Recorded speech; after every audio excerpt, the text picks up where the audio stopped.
appeared before the Congressional Committee to tell what I knew of activities which might lead to an attempt to set up a fascist dictatorship. The potential for the disastrous rise of misplaced power exists and will persist. The very word secrecy is repugnant in a free and open society. And we are, as a people, inherently and historically opposed to secret societies, to secret oaths, and to secret proceedings. President Bush signed a formal agreement that will end the United States as we know it. And he took the step without approval from either the U.S. Congress or the people of the United States. The secret organizations of the world power elite are no longer secret. It's known as the Bilderberg Group. Could their objective be world domination?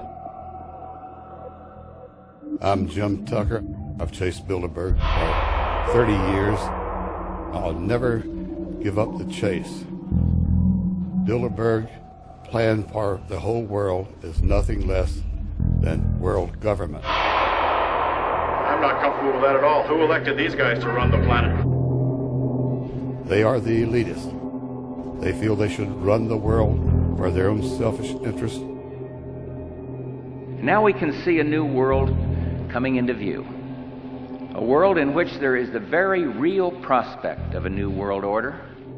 Bilderberg is making great progress toward a world government, and only an educated, informed public can stop them in their tracks. David Rockefeller admits in his own memoirs that he wants to destroy the United States. Right. He's a traitor.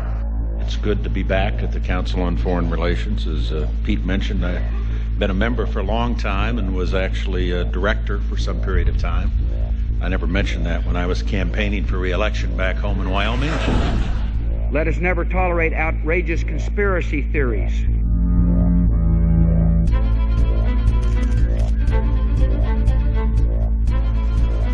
I need you to move off the property, please. Some shots were fired.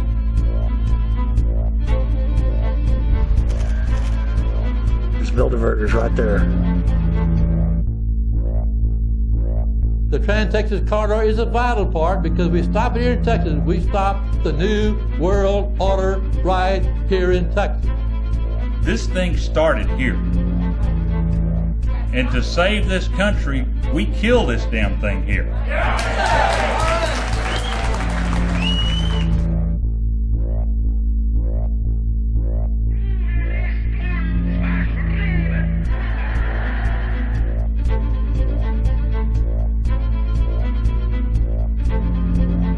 There is a chance for the President of the United States to carry out a phrase his father used, and that is a New World Order. Your New World Order will fall. Humanity will defeat you. The answer to 1984 is 1776.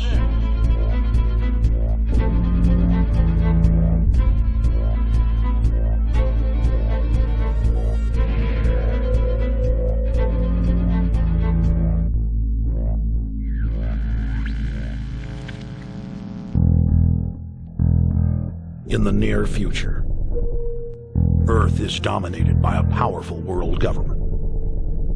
Once free nations are slaves to the will of a tiny elite. The dawn of a new dark age is upon mankind. Countries are a thing of the past. Every form of independence is under attack, with the family and even the individual itself nearing extinction. Close to 80% of the Earth's population has been eliminated. The remnants of a once free humanity are forced to live within highly controlled, compact, prison-like cities. Travel is highly restricted. Superhighways connect the megacities and keep the population from entering into unauthorized zones. No human activity is private. AI supercomputers chronicle and categorize every action. A prison planet dominated by a ruthless gang of control freaks whose power can never be challenged. This is the vision of the global elite, their goal. A program of total dehumanization where the science of tyranny is law. A worldwide control grid designed to ensure the overlord's monopoly of power forever. Our species will be condemned to this nightmare future unless the masses are awakened to the New World Order master plan and mobilized to defeat it. Erected by a secretive group, the Georgia Guidestones are a testament to the elite's plan for a world religion, global laws, with a global court and army to enforce it. And set in stone, it is written that the population never rise above 500 million.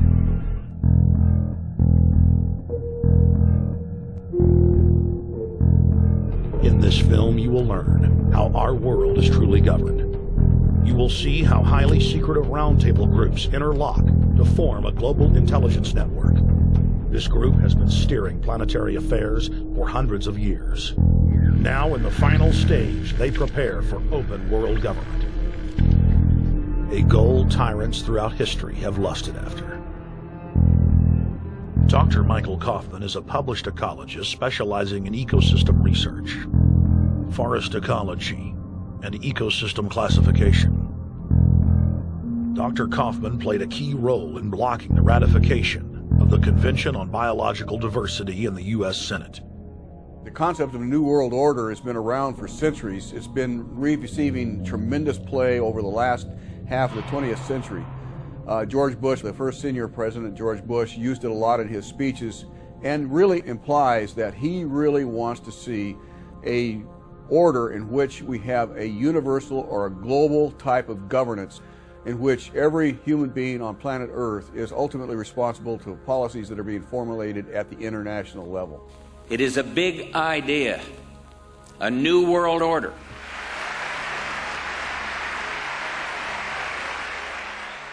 President Bush said that the New World Order was in tune, and that's what they were working for. The UN is part of that government. They're working right now very significantly for a North American Union. That's why there's a lot of people in Washington that don't care too much about our borders. They have a philosophic belief that national sovereignty is not important. It's also the reason I have made very strong suggestion that we need not be in the United Nations for our national security. It's really always the same. You go back throughout all of history, the Roman Empire, the Soviet Union, Hitler during the Nazism was always saying that it's going to create the utopia for the average person, when in fact, history always shows that it does exactly the opposite. Conquest and empire is as old as civilization. Babylon, Egypt, and Greece. They all built empires in an attempt to rule the world. The Roman system at its peak dominated the known world. Complex governmental systems were developed to control diverse populations. During the period between the 15th and 19th century, new empires emerged and again waged war for supremacy. The nobility, as well as the thriving merchant class, were financed by a handful of private banks. Many of the great money houses would hedge their bets and finance both sides of a war. Sophisticated intelligence-gathering networks gave the financiers a clear edge over the governments they were slowly gaining control of. On the 18th of June, 1815, agents of the British arm of the Rothschild family looked on as Emperor Napoleon Bonaparte fought desperately to save his army from the jaws of a British-Prussian pincer attack. A Rothschild agent was able to get the news of Napoleon's defeat at the hands of Lord Wellington to Nathan Rothschild a full 20 hours before the news reached London. Nathan, the head of the British arm of the Rothschild family, put out the rumor to the London Stock Exchange that Napoleon had won the war. Stocks plunged by 98%, and Rothschild was then able to buy up the entire British economy for pennies on the pound. When the news of Napoleon's defeat finally arrived, stocks soared. Britain was now the undisputed ruler of Europe, and Rothschild ruled England. The already dominant British Empire grew even more aggressive. Her troops and bureaucracy spread across the globe. the sun never set on Britannia's holdings.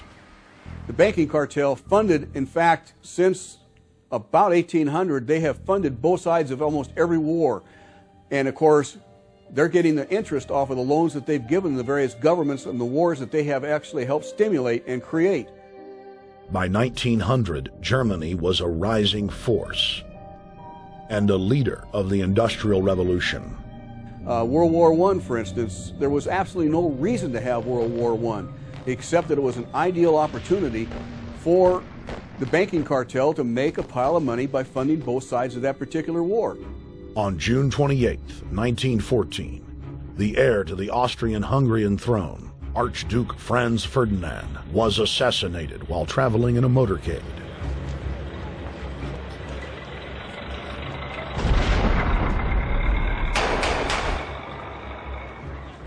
The Black Hand, a Serbian secret society with connections to French and British intelligence, took credit. World War I had begun.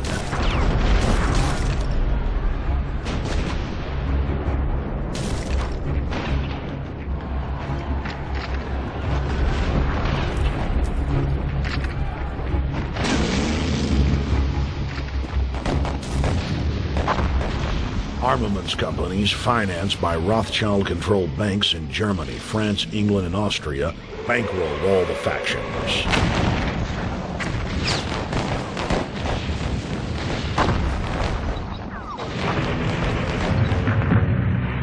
At least 20 million were killed in the war. It was a conflict so terrible the people vowed to never fight again. They dubbed it the War to End All Wars. Question is, why did they want war? Well, first of all, is money and power. But secondly, they wanted to create the League of Nations. They had this in their plans all along, and as a consequence, once the war was over or about to be over, they began to formulate this idea of a League of Nations so this would never ever happen again.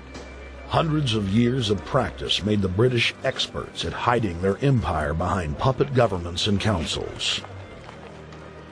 In the name of stopping all future conflicts, they proposed that countries would join a League of Nations. Their true intention was for the League to serve as a framework for world government. President Woodrow Wilson, who had spearheaded the establishment of the private Federal Reserve System in the United States in 1913, strongly supported the establishment of the League of Nations. Woodrow Wilson was a very naive president. He was basically a college professor that was grafted into this whole system. The League convened in Paris in 1919, but many nations recognized it as a threat to their sovereignty and refused to join. Frustrated by the U.S. Congress blocking the League of Nations, British intelligence, with the help of the Rockefeller family, set up the Council on Foreign Relations in New York City in 1921. The Council recruited the best and brightest of American life to support the growth of the Anglo-American Empire. The CFR's stated mission is to abolish all nation-states in favor of an all-powerful world government administered by a tiny elite. By 1930, the promoters of world government had split into two interlocking camps: the Fabian Socialists centered in London, and the Fascist based in Italy and Germany. National Socialism will use its own revolution for establishing a new world order. Adolf Hitler. Supporters of the fascists in the United States and England believed that the military should be used to quickly transform the world into a new world order. All the more sophisticated practitioners of globalism stated that incrementalism was the sure path to world domination. Congressional Medal of Honor winner Major General Smedley Butler went public in 1934, exposing an attempt by the robber barons to launch a military overthrow of the United States. The war hero testified to the McCormick-Dickstein Committee in Congress that some of the most powerful men in America had tried to recruit him to lead a military coup so they could set up National Socialism in the United States.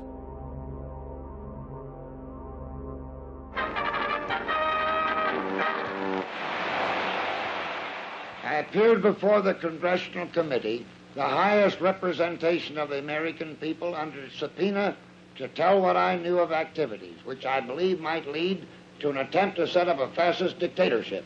I was supposed to lead an organization of 500,000 men, which would be able to take over the functions of government. The fascist had also made deep inroads in England. Edward VIII, King of England, was forced to abdicate the throne because of his public support for Hitler. Was es sich dabei nicht nur das negative Problem der Bekämpfung dieser Lehre und ihrer Organisation handelt, sondern die Durchführung der positiven Aufgabe der Gewinnung des deutschen Arbeiters für den nationalen Staat.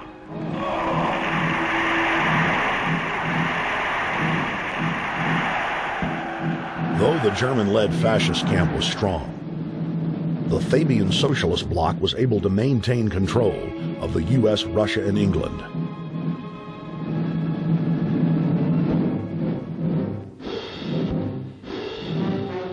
In the build-up to World War II, and during the conflict, the bankers again financed both sides, just as they had done with Napoleon.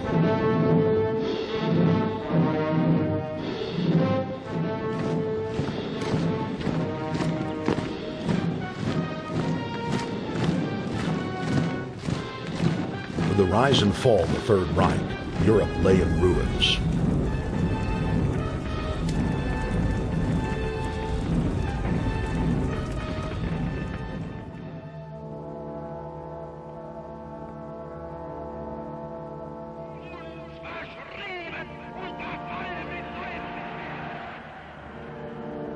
Once again, the elite claimed that only global governance could save humanity from certain destruction.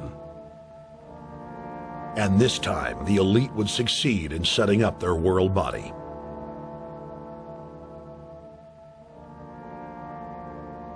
In April of 1945, at the Presidio Naval Base in San Francisco, the United Nations was founded by the victors of World War II. The United Nations complex was then built in New York City on land donated by John D. Rockefeller. Shortly after the elite established the United Nations as their base in the United States, the newly formed World Council quickly began work on the next phase in their plan, the incremental formation of continental superstates. The first step in their trilateral plan was the creation of the European Union. Unifying Europe had been tried many times and was extremely unpopular. Where Napoleon and Hitler had failed to accomplish their goals using force, the globalists would succeed using stealth. The British spearheaded the formation of the Council of Europe on May 5, 1949. The Treaty of London claimed to only establish trade ties between European nations, like NAFTA or GATT in North America. Its true intention was the formation of a European superstate.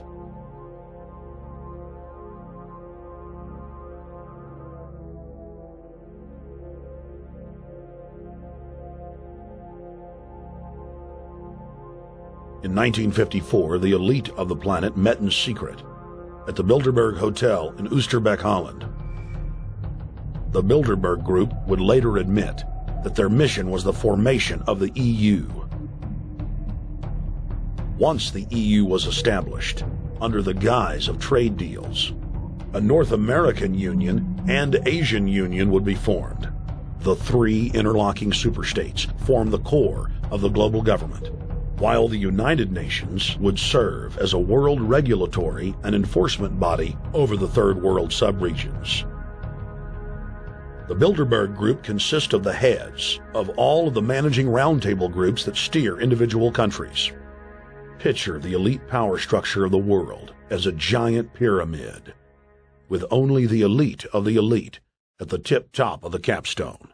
The group has been so secretive that until the mid-1980s, the controlled corporate media denied its existence.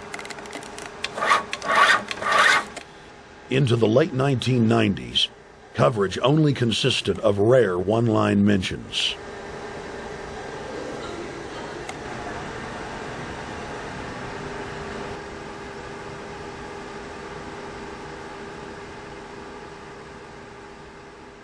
With the rise of the alternative media, their stranglehold on information has begun to slip. On the outskirts of the national capital today, black limousines with darkened windows converged on a hotel where private security guards imposed ironclad control. The limos carried royalty, political power brokers, and industrial titans to a secret meeting that will last all weekend. It's known as the Bilderberg Group. Could their objective be world domination? Every 4 years, Bilderberg meets in North America, and in June of 2006, we decided to travel to Ottawa, the capital of Canada. The site of Bilderberg.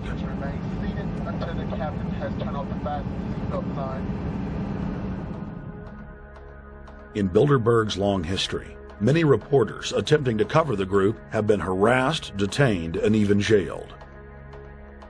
I jokingly reassured my cameramen that the horror stories we'd read about were probably exaggerated. I was wrong. We know reporters get detained at airports. People aren't let in. We know people get sent to the jailhouse for 3 or 4 hours. It happens every time. Well, it happened to Alex Jones this time. They admitted Bilderberg that they've had pressure put on them by the government to heighten security, and that's why all this happened. Yes, I was told that by 2 separate people. They scoured our records for hours yesterday and hours today, trying to find something on us, and of course there was nothing. It was just scary. I mean, I've been all over the world, and I've never seen anything like this. It was like hours of humiliation. And they said, "What are you here for?" And I said, "Well, I'm here to, cover the media, covering a political event. I hope to talk to some members of Parliament." I was answering all the questions. It was clear I wasn't a threat. It was clear I didn't have any criminal record. It was clear I was press. It was clear I was coming to interview people. They were going to deny me. They told me earlier that I was probably going to be denied, and then you guys showed up, and everything changed. So what's your plan now? My plan is to go out and try to interview Jim Tucker, try to go down to the Bilderberg Group and maybe catch some of them still arriving, and try to still make a documentary.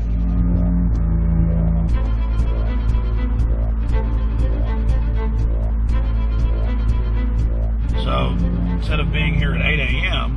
in the morning when the Bilderberg Group attendees, the 100 elite of the planet, start showing up, we're going to be getting here about 3:30 or so, and we'll see if we can catch any of the elites coming in.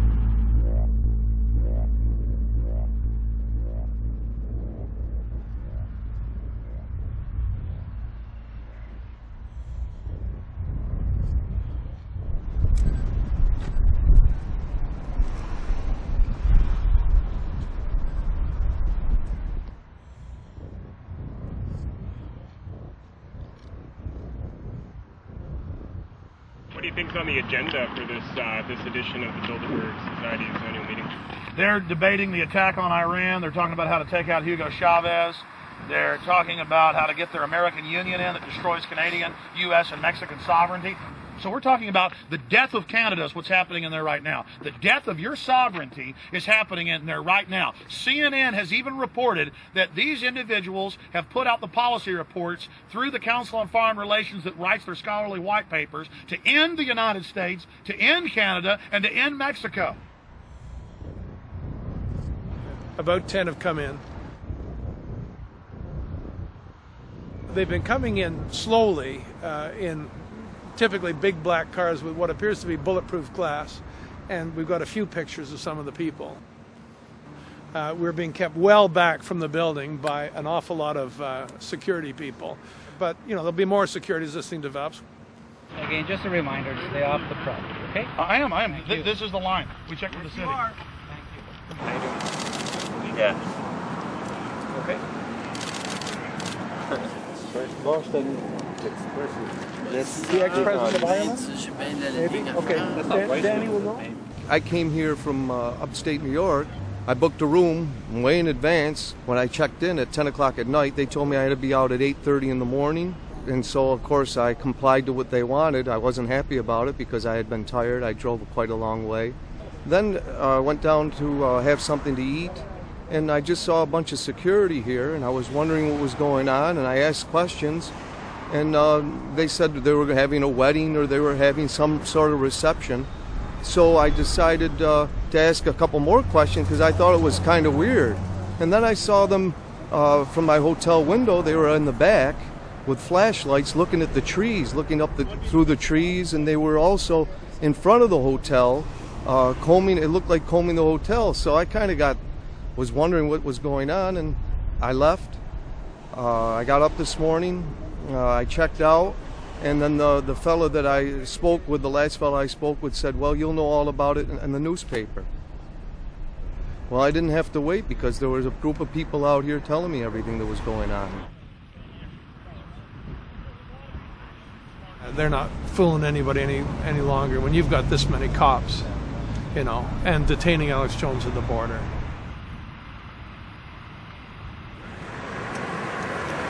Get them on both sides. Yeah, you crook. Yeah, you're going to go to jail like Ken Lay. Oh, yeah, there's one right there. Hi. Hey, we're not your property. We're not your slaves. We're going to defeat the New World Order. The New World Order is going to be defeated. You realize that? I'm glad you do. Always does throughout history.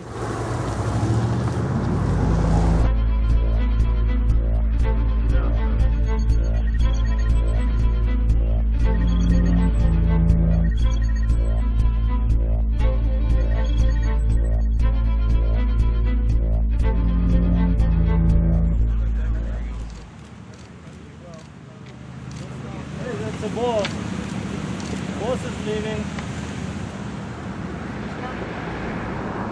Etienne Davignon is the honorary chairman of the Bilderberg Group, as well as the head of its steering committee. The committee he heads selects and invites each year's attendees. In the last decade, the list of attendees has been leaked to reporters by moles on the inside. Veteran newspaper reporter Jim Tucker has been covering the Bilderberg meetings for over 30 years and has physically attended more than 20. We traveled back to our hotel to see if Jim Tucker received the 2006 list. First heard about Bilderberg in 1975, and I said, I don't believe it. That's not possible. Who in hell's Bilderberg? I spent 20 happy years with metropolitan newspapers. All the wires are clicking at my ear.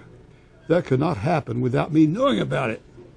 And the thing that first impressed me most was columns in 1957 by the late, great Westbrook Pegler, widely syndicated columnist.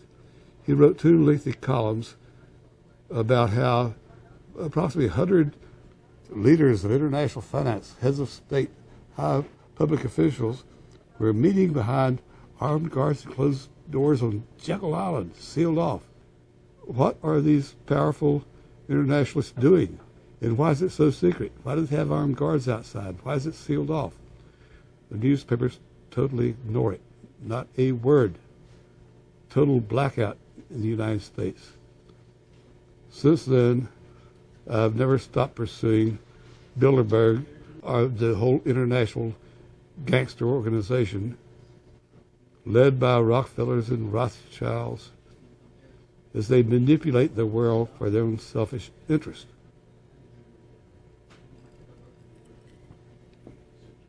Jim, you've been waiting on the list. You normally get it on the first day. You haven't gotten it. We're told it might come in today. How important is that list?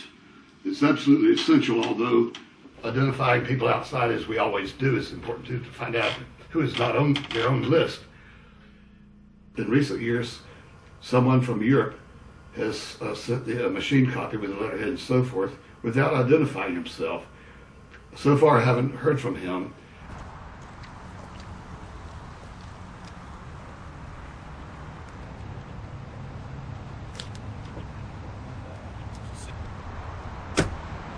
Well, Bilderberg assumed that name in 1954 at their first meeting as Bilderberg at the Bilderberg Hotel. It's a little bit like Shakespeare's As You Like It. They say to Shakespeare, what do you want to call this book? And he says, As You Like It, meaning whatever you want to call it.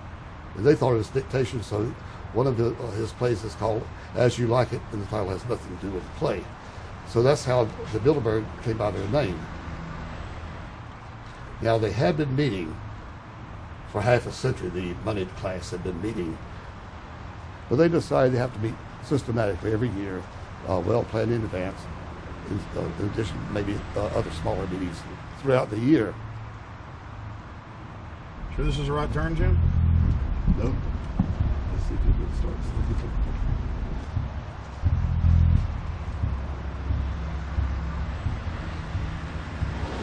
This is the global government. They are setting the world agenda. Inside right now, they're deciding on whether or not there will be a war with Iran. They're deciding whether or not taxes will increase, whether oil prices will be suppressed or increased. There's much more on the agenda that we'll be finding out in the fullness of time. But those are 3 items that are heavy on their list this year.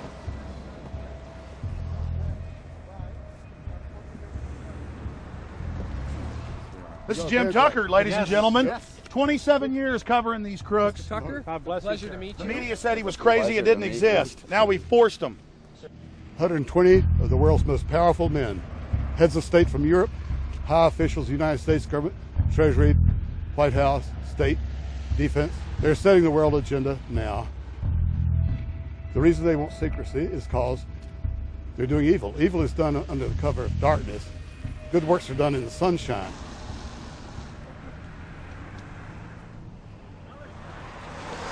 Hi, how you doing? Good. Get off the property, please. Well, Jim has some questions for you. I need you to move off the property, please. Okay. Private property. Sure. It's a public sidewalk. Oh, yeah, we are cooperating. Thank you. Right onto the sidewalk. Yeah, there's no implication that we aren't cooperating. Right onto the sidewalk and stay there, please. Sure, yeah, thank you. Great. Jim has some questions for you.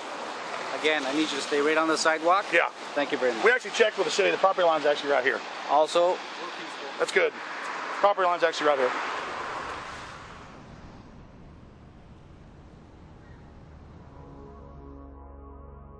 We are on the verge of a global transformation. All we need is the right major crisis, and the nations will accept the New World Order. David Rockefeller. We saw David Rockefeller and the car in black at the beyond the hotel, and they had no bodyguards. One of my friends shouted, "Hey, Rockefeller!" and he turned back and he was afraid. My name's Rene. I'm from Manitoba. Drove about 26 hours to get here, just to show that I'm against the Bilderbergers, just to fight for my freedoms, fight for my rights, make sure that my children can grow up in a free country. My name is Daniel Estrelin, and I've been doing this for the last 15 years. I'm from Canada. I'm very proud of my country because, as you can see, there are a lot of people covering the Bilderberg conference. Last year, it took me 14 and a half hours to get to Munich.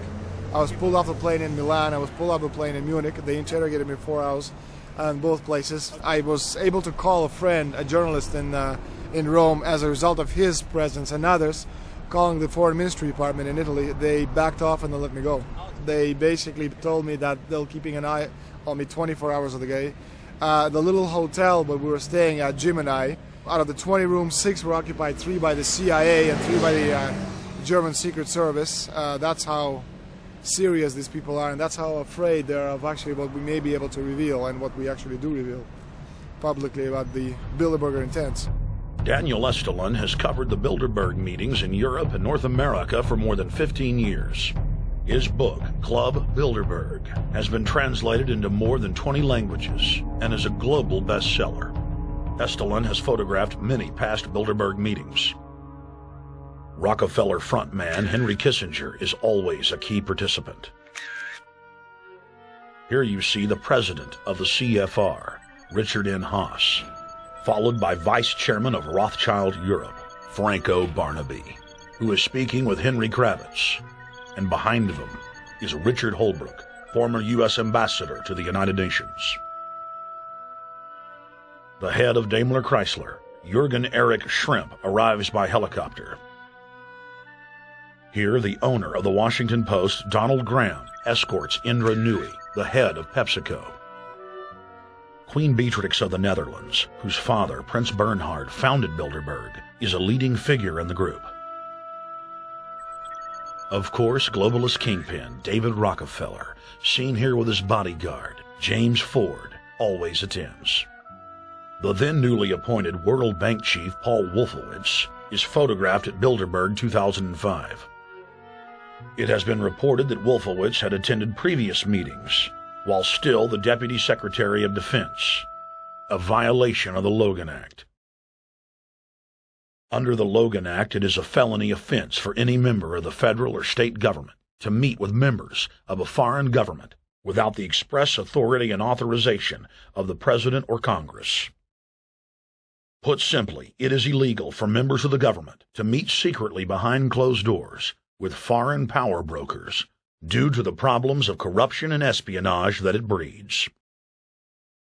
For this reason, many prominent politicians attend, but their names do not appear on the official list.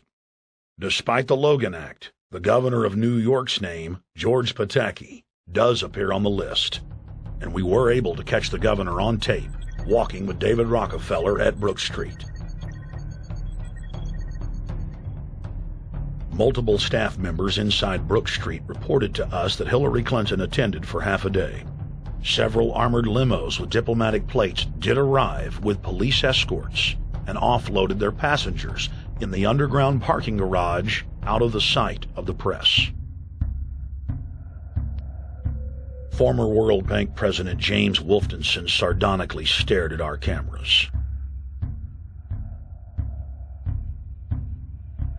They're upset about the fact that they're being exposed. Well, I'm sure they are. I mean, look at the tinted windows. They don't want to be seen. They don't want even anybody to know they're here. So I'm sure they're ticked, and that's why we're here to try to expose them. Do you think that they were angry that they were on the front page of the local paper today? You think they're in there reading it right now, Jim? Yes, I don't think they're happy about it. They prefer nothing at all, no publicity. They prefer absolute secrecy. Yeah, you better look away. We're not your slaves. You don't own me.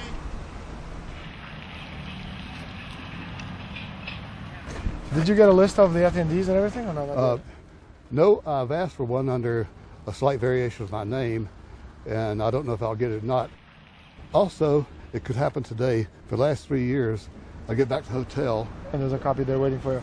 For somebody who does not identify himself. I mean, I'm not just not revealing the source. I don't know the source myself. But a fact, because they want the Bilderberg letterhead on it, and makes a nice memento. Perfect. Alex. Yeah. That's Chalabi, eh? You think Chalabi? No, I don't think. I know. It looked like Chalabi, and it was a fat guy. Yeah. That was Ahmed Chalabi? Yeah. Oh my God, then they're really going to attack Iran.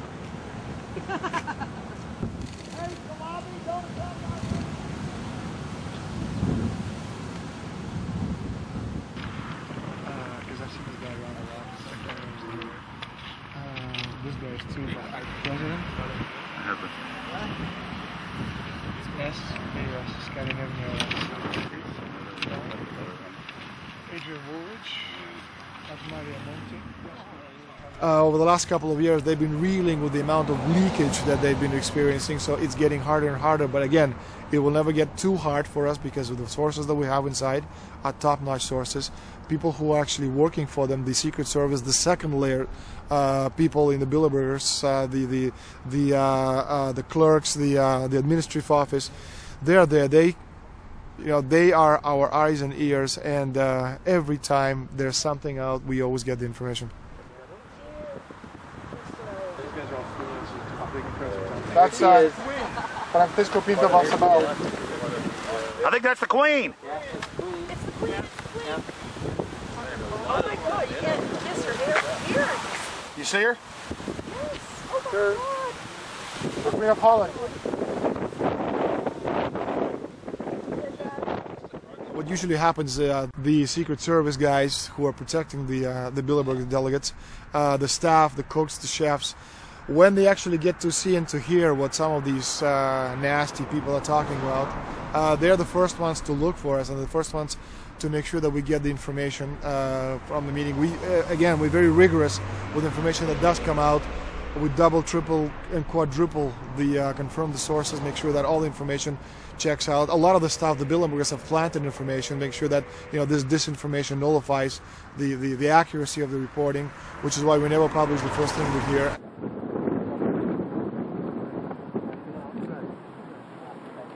Oh. I'm the guy That looks like Rockefeller. The decisions that these people take, again, they not only decisions affect business community, they affect politics, business, environment, across the entire spectrum. And these decisions are made and taken by a very elite group of people behind closed doors this year at the Brook Street Hotel. We are not privy to these decisions. We're not allowed to know what they're talking about. But we'll definitely feel the consequences of these decisions over the next 12 months when events which apparently by accident seem to happen, in fact, have been planned right here this year at Brook Street Hotel between 8th and 11th of June. What does it do when you get 120 of the most powerful people in the world getting together to have meetings with government officials? I mean, that's amazing. Well, it is. This is what I mean, is that they're planning the corporate agenda. They're not planning the democratic human journey agenda, in my opinion. Mussolini had a definition, is when the interests of the corporation take completely over from all other interests, and that's fascism. He said it should probably be called corporatism.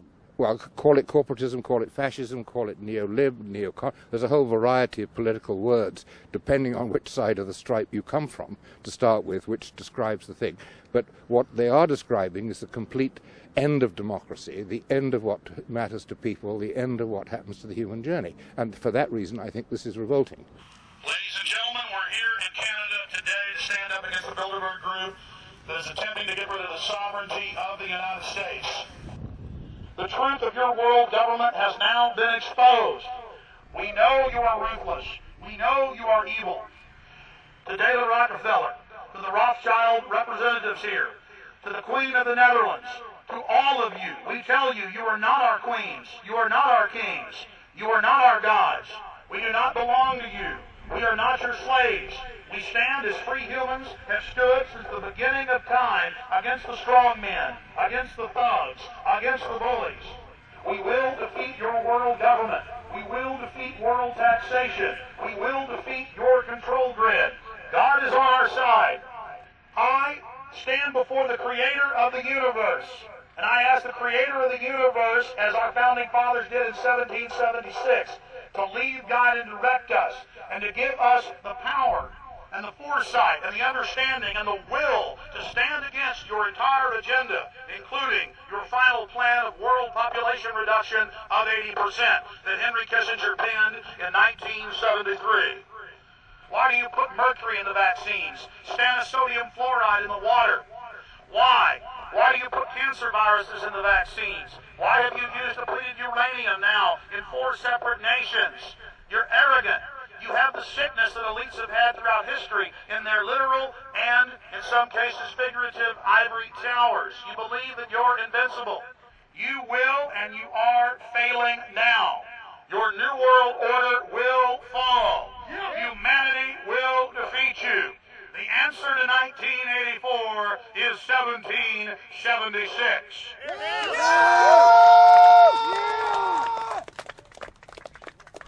Bilderberg is an elite organization, and the way it works, the protocol of the meetings is the staff, after they're vetted out, they're told exactly how they're supposed to behave themselves, meaning that they can never address the attendees, they can never speak to them unless they're spoken to first, they can never look them in the eye. They have to approach them from the right side, the people who are right-handed, and from the left side, the people who are left-handed. They can never look them straight on. And needless to say, all the information that is being spoken during the conferences is under no circumstances allowed to come out. That's what they're told.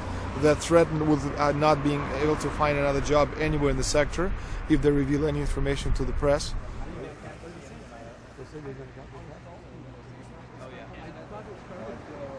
Richard Holbrooke? Ambassador Richard Holbrooke thought the peasantry wouldn't recognize him if he took a stroll off the grounds of Brook Street.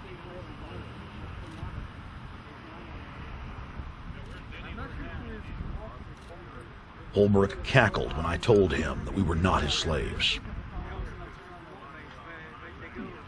Holbrooke, we're not your slaves, Holbrooke. We're not your slaves.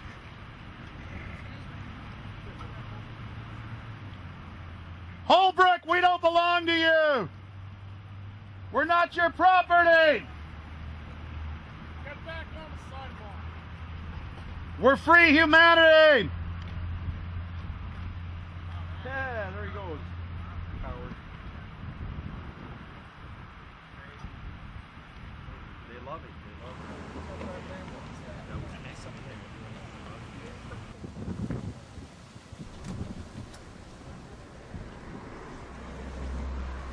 Okay, we're going to be going around the back here, guys.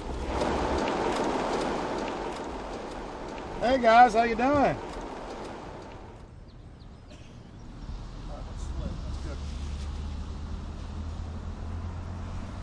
There are several rings of security service. The American delegation at every Bilderberg meeting is usually protected by the CIA and a special division of the U.S. Army. The British delegation is protected by the MI6. Israelis usually are protected by the Mossad. The Ottawa police, in this case, working for the security, they have very little, actually they don't have any information at all on what the meeting is about. They don't even know who the Bilderbergs are. Then there's an elite private firm protecting the perimeter, doing all the dirty work, such as shooting off the photographers and bothering the protesters. But, you know, that's like piddly stuff. All the heavy stuff is done by the security service, such as the CIA, MI6. Some years ago, my legs were a little bit stronger than they are now, and I'd crept over a fence under cover of darkness and approached. The cops started yelling and pointing at me, so I ran with speed I didn't know I still had, and some shots were fired, but they were far above my head. I mean, they were intimidating, but they were not really trying to kill me. Not when sharpshooters are fired far above, 20 feet above your head. Bilderberg was founded by David Rockefeller and the Rothschilds in Britain and Europe. They're still the main powers. Baron Evelyn D. Rothschild, a male, attended for many years. Rothschild is still represented. You'll see them on the list of participants. Somebody representing the Rothschild group. They are the main powers behind Bilderberg. The Dutch World Shell is part of the Queen's fortune. Of course, the Rockefellers have always had heavy oil interests. That was the original source of their old money from the old man. Jim just got the official Bilderberg letterhead list from his mole inside the Bilderberg group. Let's go look at it. Wall Street Journal.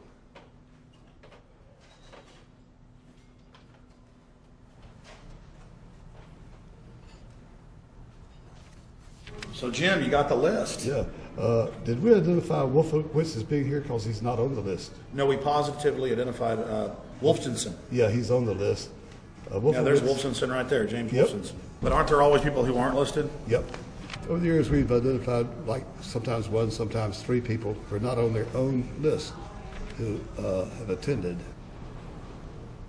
Now, I think what is very difficult for most people to understand is how such a small group of 125 men and a few women control a population base of 6 billion people. Actually, it's much easier than you think. These people work on what I call systemic methodology, meaning that you take a pie, just imagine you take an apple pie and you slice this apple pie into lots of very small pieces, and you put in front of each one of these pieces your men or women of trust.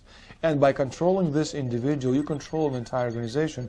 For example, if you take Paul Wolfowitz, who runs the World Bank, through him you can control the entire organization. You don't need to control what the dishwasher or the toilet cleaner thinks or does or believes in. You just need to control what he does and what he believes in. And what he does will permeate the entire organization. And that's how you control, with very, very small power base, an entire global population of 6 billion people.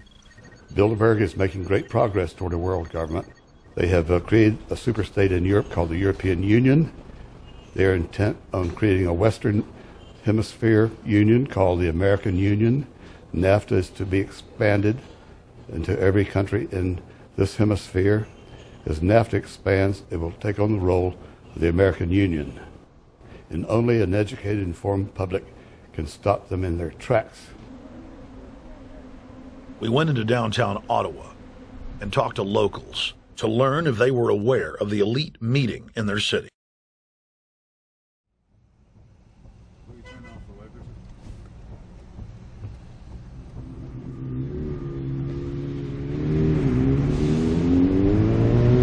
Hey guys, attention just for a second. I just need to tell you that a group just met here in Canada and they're trying to get rid of your sovereignty, merging you with the U.S. and Mexico. See, it's not funny, I'm serious. And your news isn't going to tell you about this. This is deadly serious, so I'm just letting you know and I'm telling you about it. As they say, they are the guys that run the world. They make the decisions for we, and we just carry it out.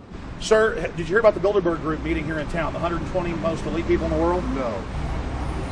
Hey, did you know that the elite's meeting here in town right now? Have you heard about it? 120 crime bosses?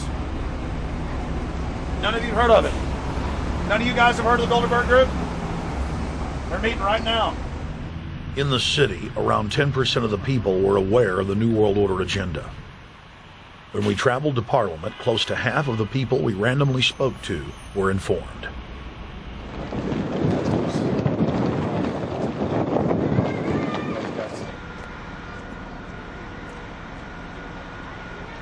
Ma'am, what did you say about the American Union? It's going to end up happening. We don't want it, but it's going to happen. Why do you think? Because the Bilderberg Group runs the world. You have the Trilateral Commission that's also part of the Bilderberg, which is the United States, Europe, and Asia. But most of this is public knowledge. Nobody wants to believe that there are conspiracies, that world leaders are already elected before they're voted on. So here we know that Bernard Lord is part of the outer circle. I was surprised to read that Harper addressed the group in 2003 because my understanding was nobody gets into politics without becoming part of the Bilderberg Group. And then you find out afterwards that that is the case, that they have... Well, Bill Clinton went there in 91, George Bush Sr. back in like 85. And Blair, same thing. Who we think that we're electing as leaders have already been pre-picked for us. Whether it's liberal or a conservative, they're already part of the group. They own all the horses in the race. They own the horses, and I understand that, for example, in the United States, it's a one-party system with two factions, though you think it's two different parties. Oh, it is, yeah. So it's like Bill Clinton constantly vacations with the Bushes, and they call him their son, and they actually staged all that in 92, and all that's come out. It's just all staged. They're not going to let trillions of dollars slip through their hands. The good news is people are waking up, though. When you read human history, when you study it, all you see is elites trying to dominate, subterfuge, Machiavellian backstabbing, and somehow in the last 50 years they convinced Westerners that the government's fine, can do no wrong, trust them. How did this happen? It's easy to lead sheep. I mean, people just follow. They don't want to believe these things will happen. No way. We'll just follow along with the norm. That's all. It's just makes it easier for everyone. What's your view on losing Canada's sovereignty? I like this country to stay as it is, and I love the United States to be there. Back in Austin, the capital of Texas, the public was frighteningly unaware of the nation's peril.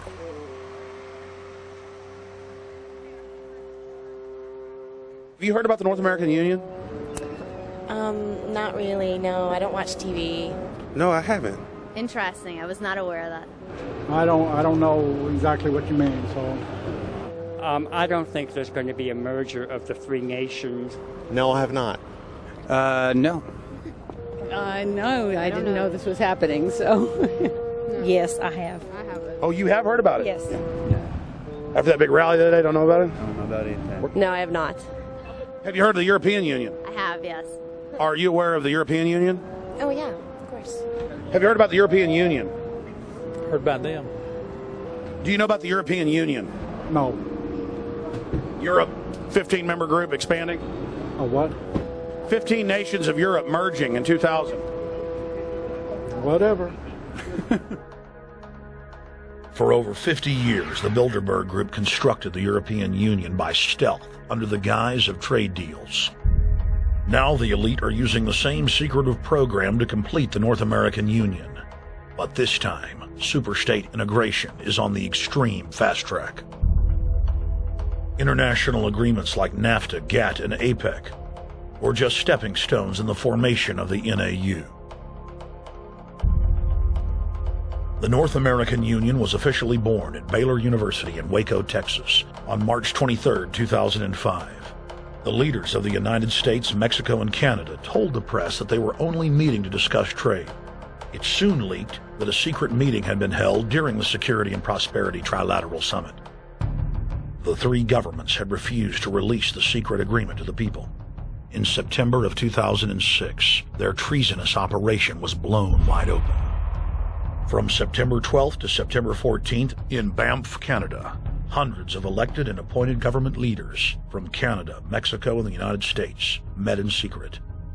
On the last day of the conference, someone inside the secret North American Union Forum leaked the agenda. The front pages of newspapers across Canada carried the story. The Judicial Watch Foundation submitted Freedom of Information Act requests to obtain the full agenda and minutes of the secret assembly. Many federal agencies refused, citing national security. The foundation finally succeeded and did receive thousands of pages of documents. The documents marked unclassified are the blueprints of a shadow government ruling by bureaucratic and executive fiat. The pages chronicle an already operating North American Union.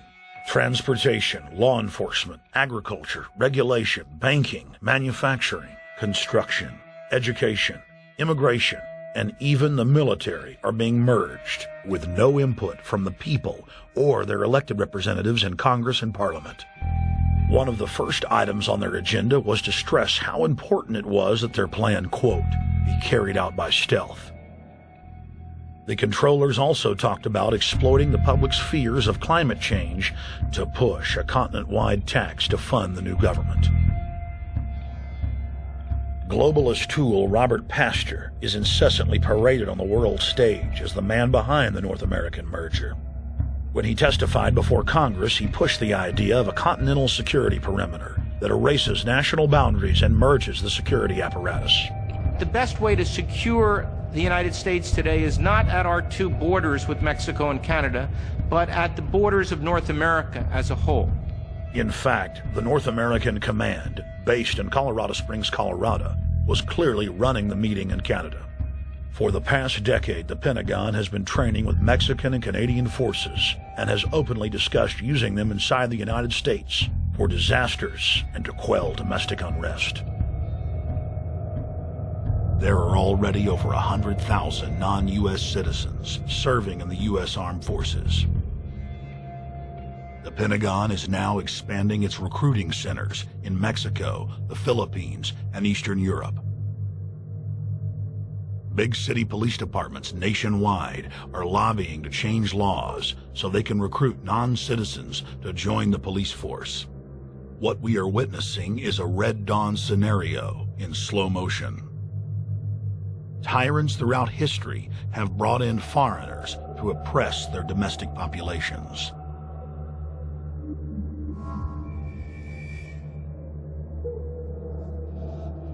When their coup by stealth was exposed, the three governments went into damage control mode. The Security and Prosperity Partnership quickly staged a show summit that was held in Ottawa, Canada in February of 2007. It is the only way that we can achieve security and prosperity for our people is through this cooperation. We actually occupy one physical space, the North America. We've also had a chance as foreign ministers to talk about how we cooperate in the region and indeed in the world. Protesters who were upset about losing their countries and freedoms were not tolerated. A couple of weeks ago, an Al-Qaeda supposed. Whatsoever, the Security and Prosperity Partnership has been signed without any sort of parliamentary debate. Globalist publications have been open with their frustration that the population has not bought their latest PR stunt. As integration inside the European and American unions accelerates, the superstates themselves are being merged. On April 30th, 2007, a summit was held at the White House. The Security and Prosperity Partnership's secretive approach had alarmed the public. So this time, President Bush, German Chancellor Merkel, and EU Commission President Barroso hid their treachery in plain sight. Thank the Chancellor and Josie very much for the transatlantic economic integration plan. And for that too, we need to develop a common market, common standards.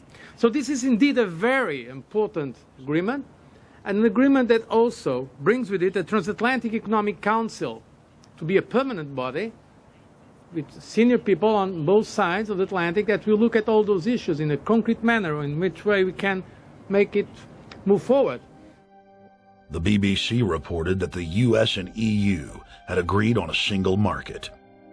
By announcing a new economic community integration, they were simply repeating what had been done in America and the EU on a larger scale. The accord states that the two blocs will aggressively push regulatory convergence in more than 35 areas, from financial services, intellectual property, military, education, mergers and acquisitions. They also agreed to jointly push a global carbon tax. We recognize that we have a problem with greenhouse gases. We agree there is a global threat, it's a serious threat. We agree there is the need to establish a limit to greenhouse gases. We need to discuss the possible pricing of CO2. How can we translate this into a market economic compatible scheme? We have agreed to establish a high-level group, a forum. This EU-US result is translated into the G8, debated together with the outreach countries, China, South Africa, Brazil, among others, and India. A global solution to a global problem. If Bilderberg succeeds, America falls. All the victimized countries lose their sovereignty. Bilderberg is not a person, it's not an idea, it's an ideal, a very powerful group of people working together and for the positions of ultimate and absolute power, destroying every constitution on earth, no matter how powerful the constitution of the nation is. That's what these people do. The African Union arose out of the African Economic Community, set up in the early 1980s. The African Union is financed by a consortium of international bodies, governments, and corporations. The African Union Army serves as an enforcement arm for the New World Order's exploitation of Africa. In Asia, APEC and ASEAN have announced plans to form the Asian Union, consisting of Asian and Pacific nations, having more than 3 billion people within its borders. APEC will become the Asian Pacific Union, and the world is to be divided into 3 great regions for the administrative convenience of the world government in which the UN is to evolve. As the unions form individually, they are simultaneously merged to form the first planetary government. They're trying to destroy every nation on earth which is trying to promote progress, because these people basically they are landowners. They don't need progress because they control the land. If you take the most powerful man in London, the people who belong to the Council and the Committee of 300, who belong to the Bilderbergers, the British royalty, the Guelphs, the black nobility of Venice and Genoa, these people they're landowners. The New World Order is the Old World Order. I mean, it's just the names have changed, the appearances have changed, but the concept hasn't changed. The idea is still to bring the men back, kicking and screaming back to the Middle Ages, post-industrial age world order. One of the things that is very shocking to most Americans is the fact that the United Nations Global Biodiversity Assessment, which came out in 1995, clearly shows that in order to protect planet Earth, we have to go back to a feudal system. They actually said that in the document. To craft a modern feudal society, the globalists are implementing a standardized North American Union ID card to track, trace, and control their serfs as they travel throughout the 3 regions of the NAU. Building on the massive displacement of humanity caused by globalization, the New World Order is rapidly constructing the physical infrastructure of the North American Union, the NAFTA Superhighway Control Grid. I'm Arthur Peterson, Colonel retired, the Army. I see things today that are happening that would make my friend who died in World War II turn over in their grave. To think that people would even consider confiscating land of farmers and ranchers and taking their homes away from them, to turn it over to a foreign company in Spain, which was controlled by Don Carlos, I understand, a notorious socialist, and they get the tolls on Texas land for 50 years. The proposed Trans-Texas corridor would be a patchwork of superhighways and railroads stretching 4,000 miles from the border of Mexico, cutting through Texas to Oklahoma. A lease has been signed that would make Texas Highway 121 a toll road. A private Spanish company won the bid to build and collect the tolls for the next 50 years. These deals with private companies are being negotiated largely in secret, and many state lawmakers are worried taxpayers are being sold down the road. Critics say it's a threat to our national security. It's part of a plan for a North American integration being carried out by government and corporate elites without congressional or voter approval.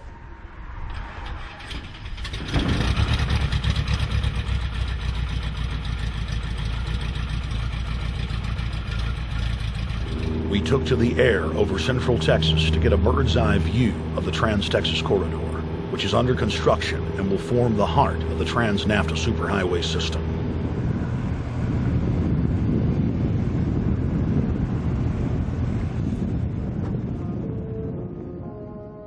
History repeats itself. 2,000 years ago, all roads led to Rome. Rome constructed and maintained more than 10,000 miles of roads throughout its empire. The roads were used to project Roman military power, to control commerce, and to bind the nations and peoples they ruled. Rome also demanded tribute.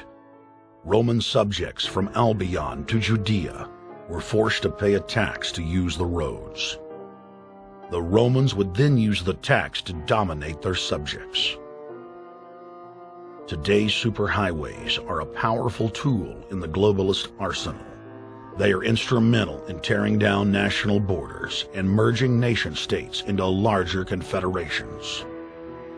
Foreign governments and corporations are predatorily seizing infrastructure across North America, but nowhere has their attack been greater than in Texas. Texas is the front line. Over 8,000 miles of existing roads and land are being handed over to government-backed foreign companies. Foreign companies buy the legislators, who then turn over complete control to the same foreigners who finance their campaigns. Government power is then illegally transferred to unelected quasi-governmental regional boards that circumvent local governments and the will of the people. The next stage of this world government plan is to have a transportation control, and that is called the NAFTA superhighway, or in Texas called the Trans-Texas Corridor. It confiscates 584,000 acres of land to be transferred into control of a Spanish company which will collect tolls in Texas for the next 50 years, and there's no limit in the amount of tolls that can be collected. More than 80 federal and state highways have been designated as international arteries. The I-35 NAFTA corridor starts deep inside Mexico and travels through the middle of the United States and ends in central Canada. Container ships from Asia dump their cargo on the Pacific side of Mexico. It then travels duty-free by rail to the new Kansas City inland port, now considered sovereign soil of Mexico, in the heart of the United States. Under international agreements, predominantly foreign companies are placing tolls on already existing paid-for roads. Federal, state, and corporate documents show that they will then use the revenue raised to build up the transportation infrastructure of Mexico, not the United States or Canada, so foreign-made products can pour in even faster from Mexico. Revenues raised will also be used to fund the fledgling North American Union and its growing bureaucracy. Bottom line, they're using our own money to enslave us.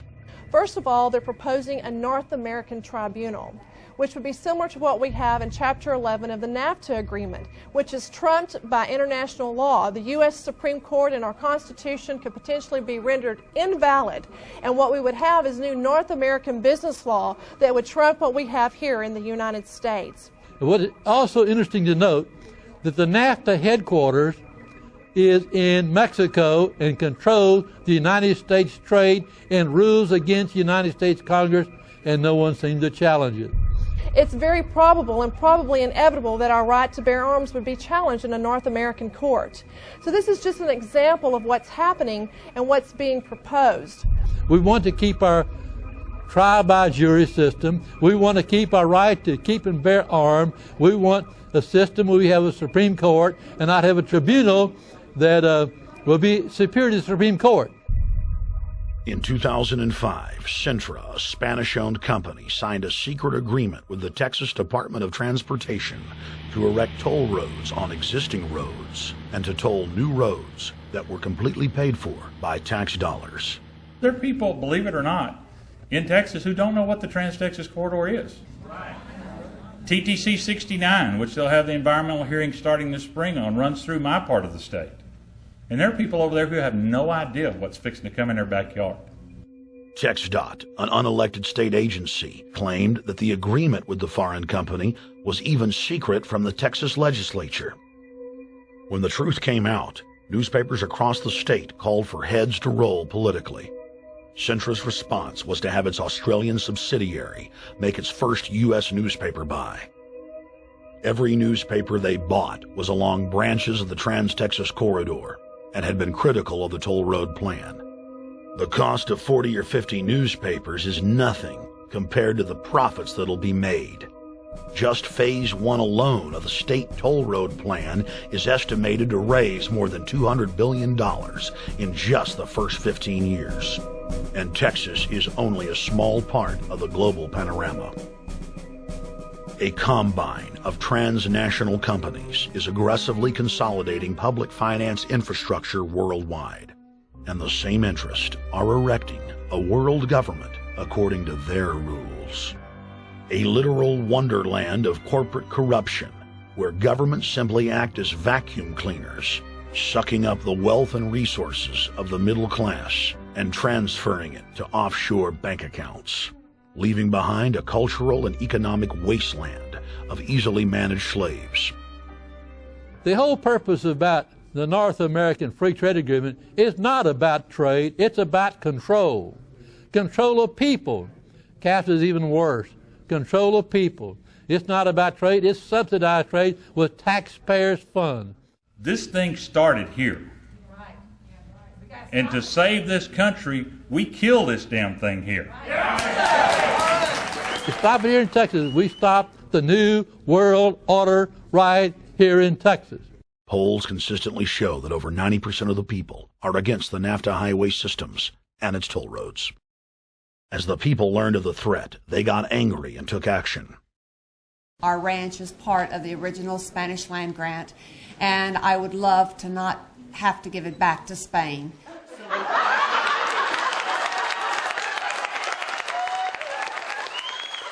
Opponents of a proposed superhighway today held a major protest.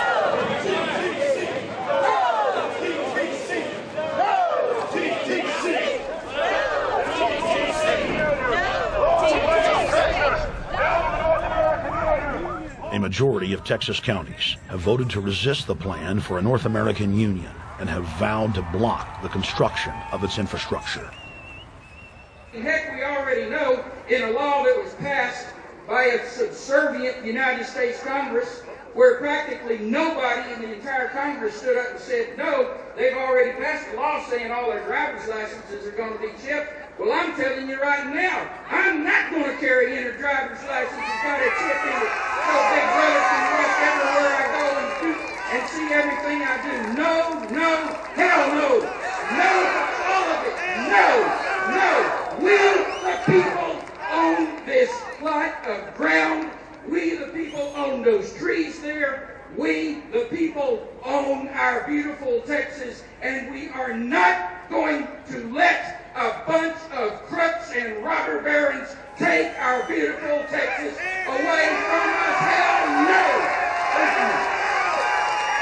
Hell no! No, no, no!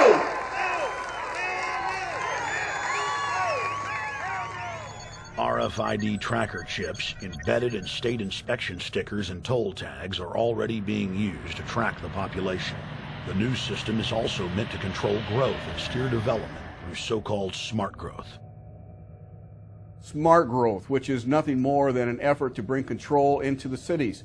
You have the rewilding of America and the Wildlands Project, the Convention on Biological Diversity, which is to control our rural population. Toll roads on interstate highways nationwide are walling off exit ramps to small towns and rural communities, and are creating ghost towns by design. This trend is accelerating under the NAFTA highway system and is meant to rewild more than half the country. All of these things are designed to bring more and more control to bureaucracies rather than to the independent individual, the sovereign individual of this nation. What brought me into this whole discussion was the fact that while I was doing this multi-million-dollar research effort in the 1980s and early 1990s, I became aware of an agenda basically to lock up one half of the United States into wilderness corridors and reserves. What's called the Wildlands Project, but it was also a key cornerstone of the United Nations Convention on Biological Diversity. It was during that study in which I began to realize that this was not an effort to protect the environment, but an effort to control you and I. They were dividing the United States up into little compartments in which they would rip out roads, which they would rip out whole communities and put them back in the wilderness. The federal highway system was designed by Pentagon war planners in the 1950s to serve as a rapid deployment conduit to move ground forces for the defense of the United States during invasion. The unconstitutional Northern Command is now using the highway system as a force projection matrix to dominate populations across the United States. Through federally funded emergency command centers, county and city governments are being quietly federalized nationwide. Billions of dollars per city is being spent to install millions of surveillance cameras. Every town and hamlet, no matter how small or remote, is surveilled. License plate reading software tracks Americans' movements wherever they go. New systems are being deployed that scan your face, read your lips, and analyze your walk. Under the Treasonous Military Commissions Act, American citizens can be secretly arrested, stripped of citizenship, flown to offshore torture camps, and secretly executed. Under Section 802 of the Patriot Act, all misdemeanors are considered terrorism. Federal police squads, called Viper teams, randomly force Americans to line up and show their papers. From the sidewalks of Miami to the subways of New York to the streets of Houston, Texas, citizens are being searched by heavily armed gangs of paramilitary police.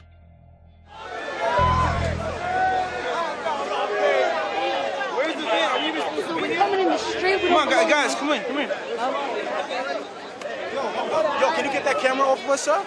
Sir, can you get that United States First Amendment? All right, but you can get that camera. I'm saying get the camera out of my face. That's what I'm saying. You're on the streets of New York. So what does that mean? I'm saying get that camera out of my face. That's what I'm saying. It's a free country. Fuck wrong with It's a free country.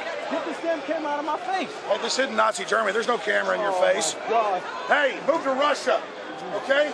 Yo, Judge. We can have cameras on the streets. I said get it out of my face. Your guy starts cussing at us out of the blue. I said get it out of my face. That's what I'm saying. It was never in your face.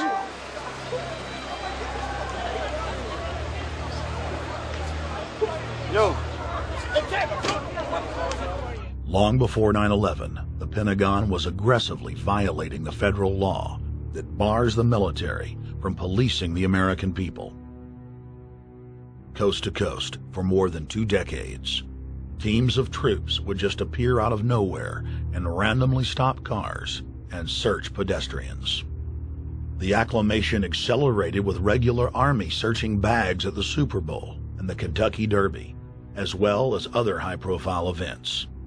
Then President Bush signed a Defense Authorization Act, which radically increased the funding for the already bloated shadow government. In the act, the executive branch formally announced that it was preparing for domestic insurrection and went on to preemptively strip the state governors and legislatures of their powers. The federal government is openly announcing that it is the only authority as it treats the people and the states as enemies. Then on May 9th, 2007, President Bush unlawfully granted himself new powers. and the presidency officially became a fiat dictatorship. In the past, continuity of government has been shared by the legislative, judicial, and executive branches of government. Now, all power resides with the president. For the smallest of reasons, including, in the document's own text, any incident in the world, regardless of location, that affects population, infrastructure, environment, economy, or government functions can trigger, at the president's will, total martial law. It is important to add that the president is merely a puppet of the global crime syndicate and may not use the new powers, but simply pass them on for use by future puppet administrations.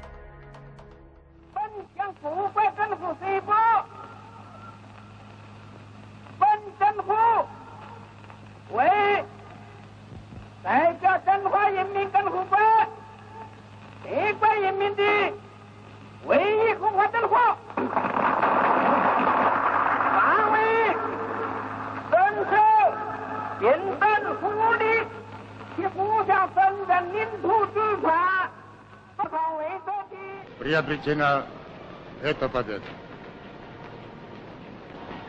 Не забывайте принесенных вами жертв. You must teach people to love their leader. This is the only most important.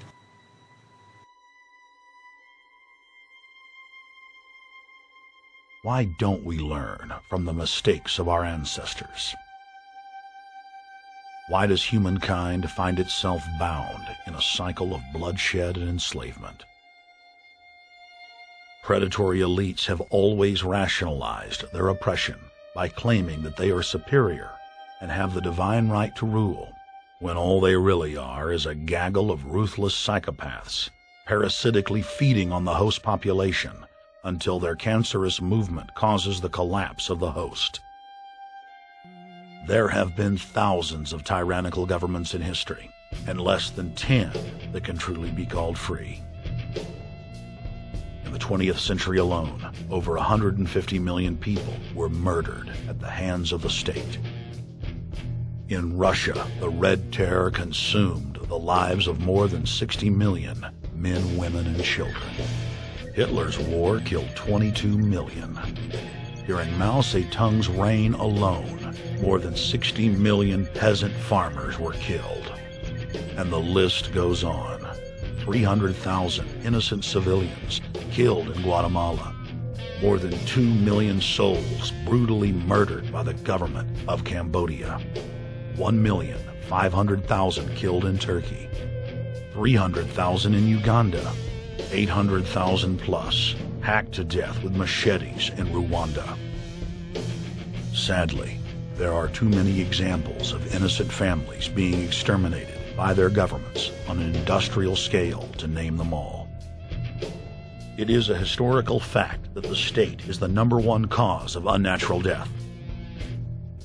If you take the 150 million people killed by power-mad government in the last century and divide it by 100,000, the number of souls lost would fill the biggest sports stadium, packed with 100,000 screaming fans, 1,500 times over.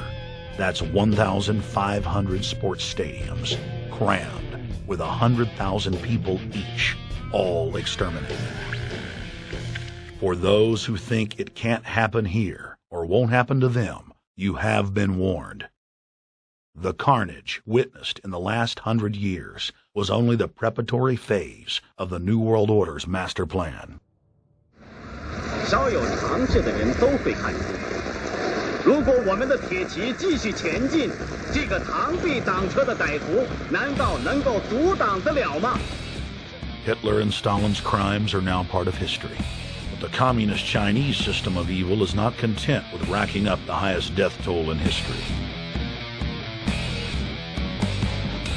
The mass murder and enslavement is still going on today and enjoys the full support and sanction of the New World Order.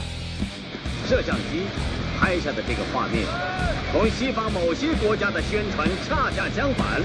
正好说明了我们的军队。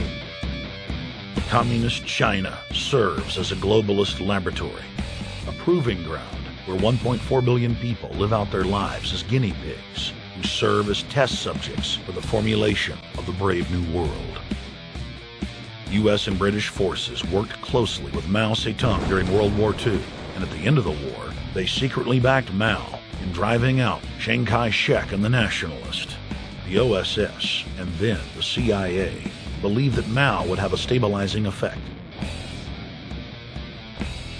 Bill Clinton's mentor and Georgetown University political science professor Carol Quigley explained in his book, Tragedy and Hope, how the Anglo-American Roundtable groups backed every brand of authoritarianism, from communism to fascism, to ensure that a centralized government dominates the population and the economy as planned. The elite are monopoly men. They seek to create monopolies and dominate populations through the barrel of a gun. In their writings, the leadership of the New World Order has continuously heaped praise on the corrupt communist Chinese model.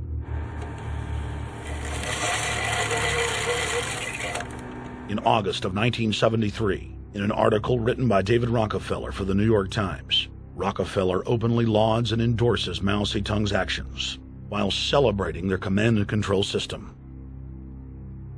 Whatever the price of the Chinese Revolution, it has obviously succeeded not only in producing more efficient and dedicated administration, but also in fostering high morale and community of purpose. The social experiment in China under Chairman Mao's leadership is one of the most important and successful in history. David Rockefeller, New York Times, August 10, 1973. Communist China is the model, planned society for the New World Order. China has received more United Nations awards for its policies and form of governance than any other nation. In the eyes of globalist planners, authoritarian China is the future. China adopted the dreaded one-child policy due to lobbying from a consortium of eugenics organizations, which includes Planned Parenthood and the United Nations. Couples that have more than one child face heavy fines and imprisonment. The practice of forced abortion in China, coupled with the cultural desire to have a male child, has plunged China into a deepening crisis where there are 30 million more men than women. The Chinese police state ruthlessly crushes all forms of dissent. Underground churches, Falun Gong practitioners, striking factory workers are all sent to forced labor camps. Their blood and tissue types are cataloged in preparation for organ harvesting. The Chinese government then sells the prisoners' organs to the highest bidder on the world market. If a wealthy patient chooses to fly into China, the prisoner is killed and the organs are implanted. If the organs are being flown out of the country, a mobile execution van extracts the organs on the way to the waiting aircraft. The social engineers of China aggressively euthanize the elderly and disabled. China is merely following the globalist blueprint for the world. The same system of total dehumanization is quietly being phased in worldwide. Depopulation should be the highest priority of foreign policy towards the Third World. Henry Kissinger, 1974. There's a need for a new world order, but it has different characteristics in different parts of the world. Now, none of this may succeed this time, but this to me is sort of the outline by which someday, in the next few years, a solution will emerge. Where does this mindset come from? Why do the elites kill the largest masses of people when no one is resisting them, when they've already attained total control? What ideology drives the elite psychopath? Since Plato's time 2,400 years ago, state planners have openly proclaimed their desire to control every detail of the commoner's life. From breeding programs to mass extermination of undesirables, the dark dream has continued on for millennia.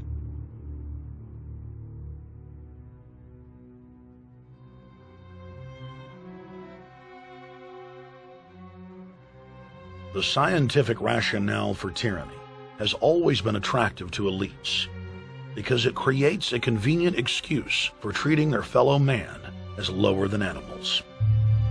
Robert Thomas Malthus, famous for saying that a mass food collapse would be helpful because it would wipe out the poor. His fictional scenario would later be called a Malthusian catastrophe. Malthus is important because his ideas led to the rise of a new scientific field that would dominate the course of human history for the next 200+ years. Charles Darwin, an admirer of the Malthusian catastrophe model, developed the theory of evolution, its chief tenet being the survival of the fittest. With the help of T.H. Huxley, known as Darwin's bulldog for his strong support of Darwin's theories were pushed into wide acceptance among key scientific circles throughout England and then the world. Darwin's cousin, Francis Galton, credited as the father of eugenics, saw an opportunity to advance mankind by taking the reins of Darwin's evolution theory and applied social principles to develop social Darwinism. The families Darwin, Galton, Huxley, and Wedgwood were so obsessed with their new social design theory that they pledged their families would only breed with each other. They falsely predicted that within only a few generations, they would produce supermen. The emerging pseudoscience was only codifying the practice of inbreeding, already popular within elites for millennia. The four families experiment was a disaster. Within only 2 generations of inbreeding, close to 90% of their offspring either died at birth or were seriously mentally or physically handicapped. The moneyed class of the planet, and particularly the royal families of the world, who were already obsessed with breeding and filled with a predatory disdain for the underclass, seized on the new science and began aggressively enforcing its aims worldwide.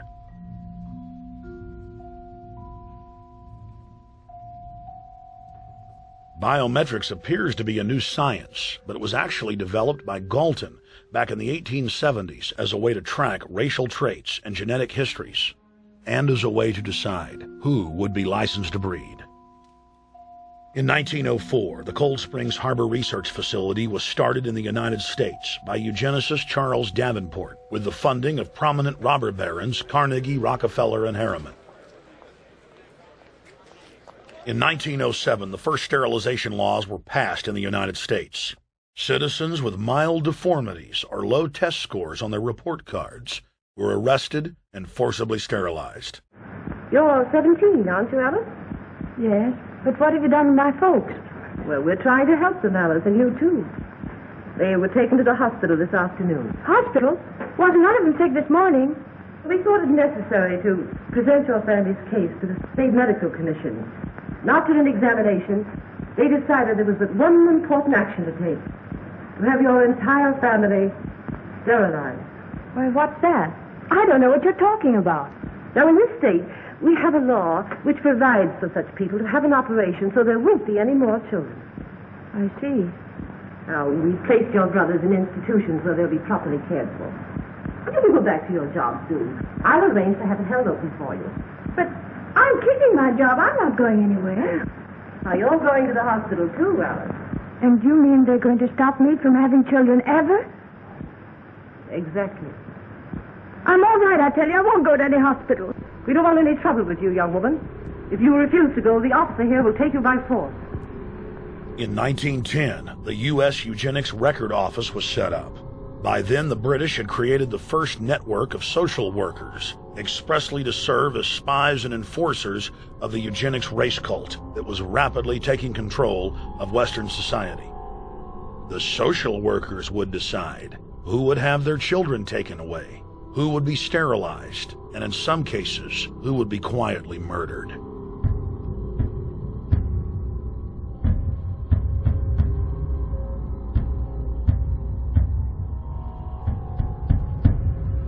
In 1911, the Rockefeller family exports eugenics to Germany by bankrolling the Kaiser Wilhelm Institute, which later would form a central pillar in the Third Reich. At the 1912 International Eugenics Conference in London, eugenics becomes an international craze and gains superstar status. The futurist and best-selling sci-fi author H.G. Wells had studied biology under top eugenicists and was spreading the new faith worldwide. In 1916, H.G. Wells' lover, Margaret Sanger, starts her promotion of eugenics in the United States. In 1923, Sanger receives massive funding from the Rockefeller family. Sanger wrote to fellow eugenicist Clarence J. Gamble that black leaders would need to be recruited to act as frontmen in sterilization programs directed against black communities. In 1924, Hitler pens Mein Kampf, or My Struggle, and credits U.S. eugenicists as his inspiration. Hitler even wrote a fan letter to American eugenicist and conservationist Madison Grant, calling his race-based book, The Passing of the Great Race, his Bible. Hitler developed the plan for mass extermination of the Jews and what he called other sub-races, as well as the handicapped, from Grant. By 1927, eugenics hit the mainstream. The so-called science was aggressively pushed through contests at schools, churches, and at state fairs. Churches competed in contests with big cash prizes to see who could best implement eugenics into their sermons. Major denominations then tell Americans that Jesus is for eugenics. That same year in the United States, more than 25 states passed forced sterilization laws, and the Supreme Court ruled in favor of brutal sterilization policies. When Hitler came to power in 1933, one of his first acts was to pass national eugenics laws, modeled after laws in the United States.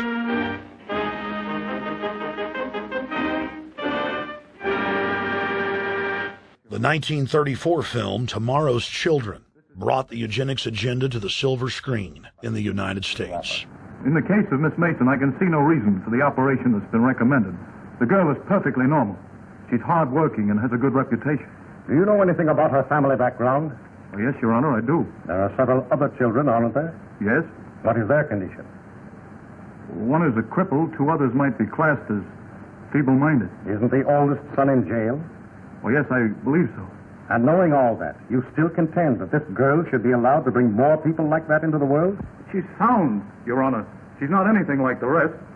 Surely she should be given a chance to work out her own salvation. I can't agree with you, Doctor. Suppose she is normal. The chances are that her children will inherit the family taint. Isn't that possible? But, Your Honor, I'm sorry, Doctor. 3 generations of unfit are enough. Petition not allowed. By 1936, Germany had become the world leader in eugenics for taking effective actions to sterilize and euthanize hundreds of thousands of victims. The big 3 of American eugenics, Davenport, Laughlin, and Goethe, were dispatched by the Rockefellers to Germany, where they advised the Nazis on the fine-tuning of their extermination system. With the strong support of the U.S. and England, Germany had gone over the edge, and tens of millions would pay with their lives. At the end of the war, the Allies protected from prosecution the very Nazi scientist that had tortured thousands of people to death. The Nazi brand of eugenics had embarrassed the elites, but they had no intention of stopping their plans. The Allies literally fought with each other over who would get top Nazi eugenicist. It didn't matter if the SS doctors had tortured tens of thousands to death. They were free to go. The Angel of Death, Joseph Mengele, and his boss, Ottmar von Verscher, were not prosecuted, and von Verscher even continued his work in Germany after the war. Eugenicists were angry that their great work had been exposed. They then scrambled to camouflage their agenda. Eugenics Quarterly became Social Biology. The American Birth Control League became Planned Parenthood. New terms like transhumanism, population control, sustainability, conservation, and environmentalism replaced racial hygiene and social Darwinism. Many eugenicists of the previous period engaged in what they called crypto-eugenics. Purposefully taking their eugenics beliefs underground, they became highly respected anthropologists, biologists, and geneticists in the post-war world.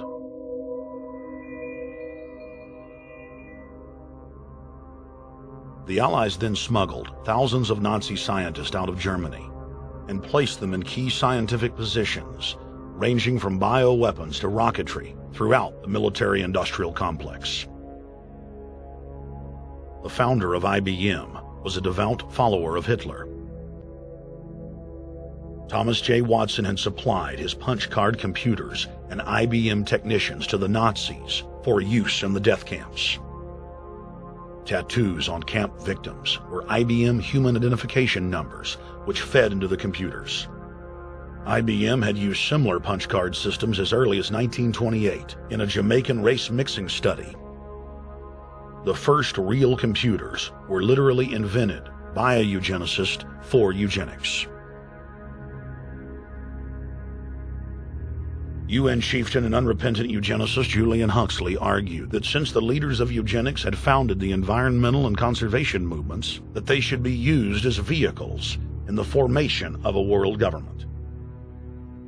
Just as H.G. Wells had envisioned, this government would be controlled by a scientific dictatorship and would be guided by the principles of eugenics. Huxley created the World Wildlife Fund with Bilderberg founder and former SS officer Prince Bernhard of the Netherlands and Prince Philip of England. In the event that I am reincarnated, I would like to return as a deadly virus in order to contribute something to solve overpopulation. Prince Philip, reported by Deutsche Presse-Agentur, DPA, August 1988. Aldous Huxley, author of Brave New World and brother of Julian Huxley, gave a speech at Berkeley in 1962, shortly before his death. He admitted that his best-selling book, Brave New World, written in 1932, was based not on fiction, but on what the elite were actually planning to implement. And here I would like briefly to compare the parable of Brave New World with another parable which was put forth more recently in George Orwell's book, 1984. I'm inclined to think that the scientific dictatorships of the future, and I think there are going to be scientific dictatorships in many parts of the world, will be probably a good deal nearer to the Brave New World pattern than to the 1984 pattern. They will be a good deal nearer, not because of any humanitarian qualms in the scientific dictators, but simply because the Brave New World pattern is probably a good deal more efficient than the other.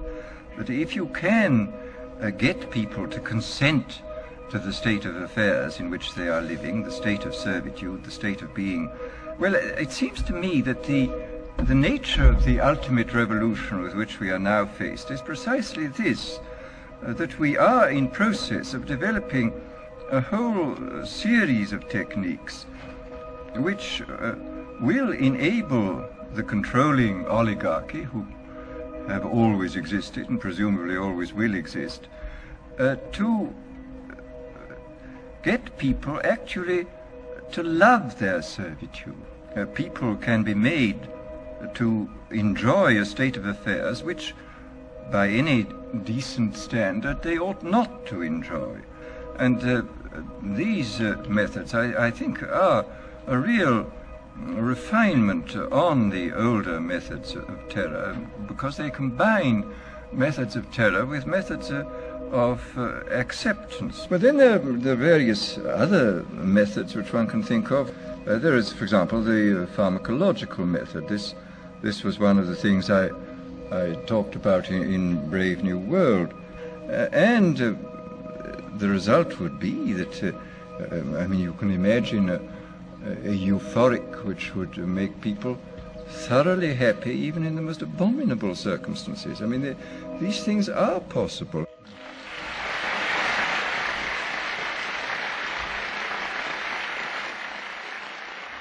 The elite have left a massive wave of destruction behind them as they cold-bloodedly experiment on civilian populations as if we are lab rats.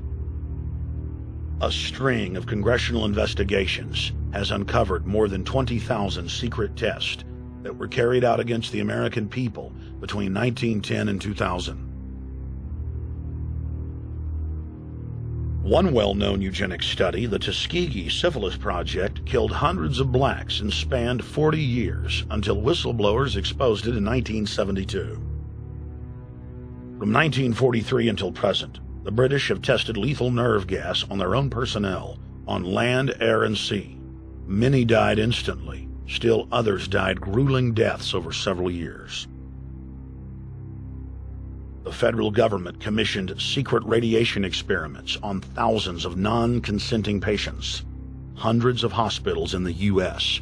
injected healthy men, women, and children with uranium and plutonium at dosage levels ranging from non-therapeutic to lethal, killing many of the test subjects. Pregnant wives of GIs were given vitamins by base doctors that actually consisted of highly radioactive uranium-239 and plutonium-241, resulting in violent miscarriages and the death of the mothers.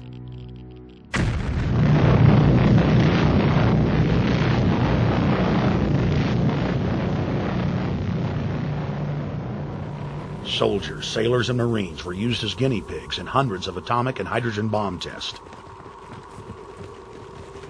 Patriotic Americans were radiated side by side with lab animals.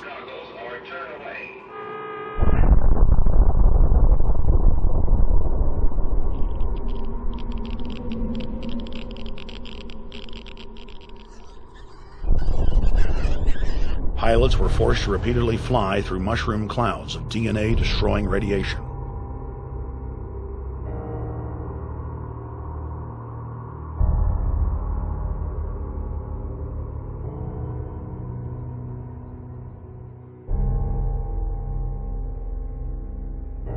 From 1951 to 1961, the U.S. Army paid Israel's health ministry 3 million lira to conduct radiation testing on Sephardic children that immigrated to Israel. The government-run public schools would tell the children that they were going to get a medical checkup and that they were receiving an X-ray.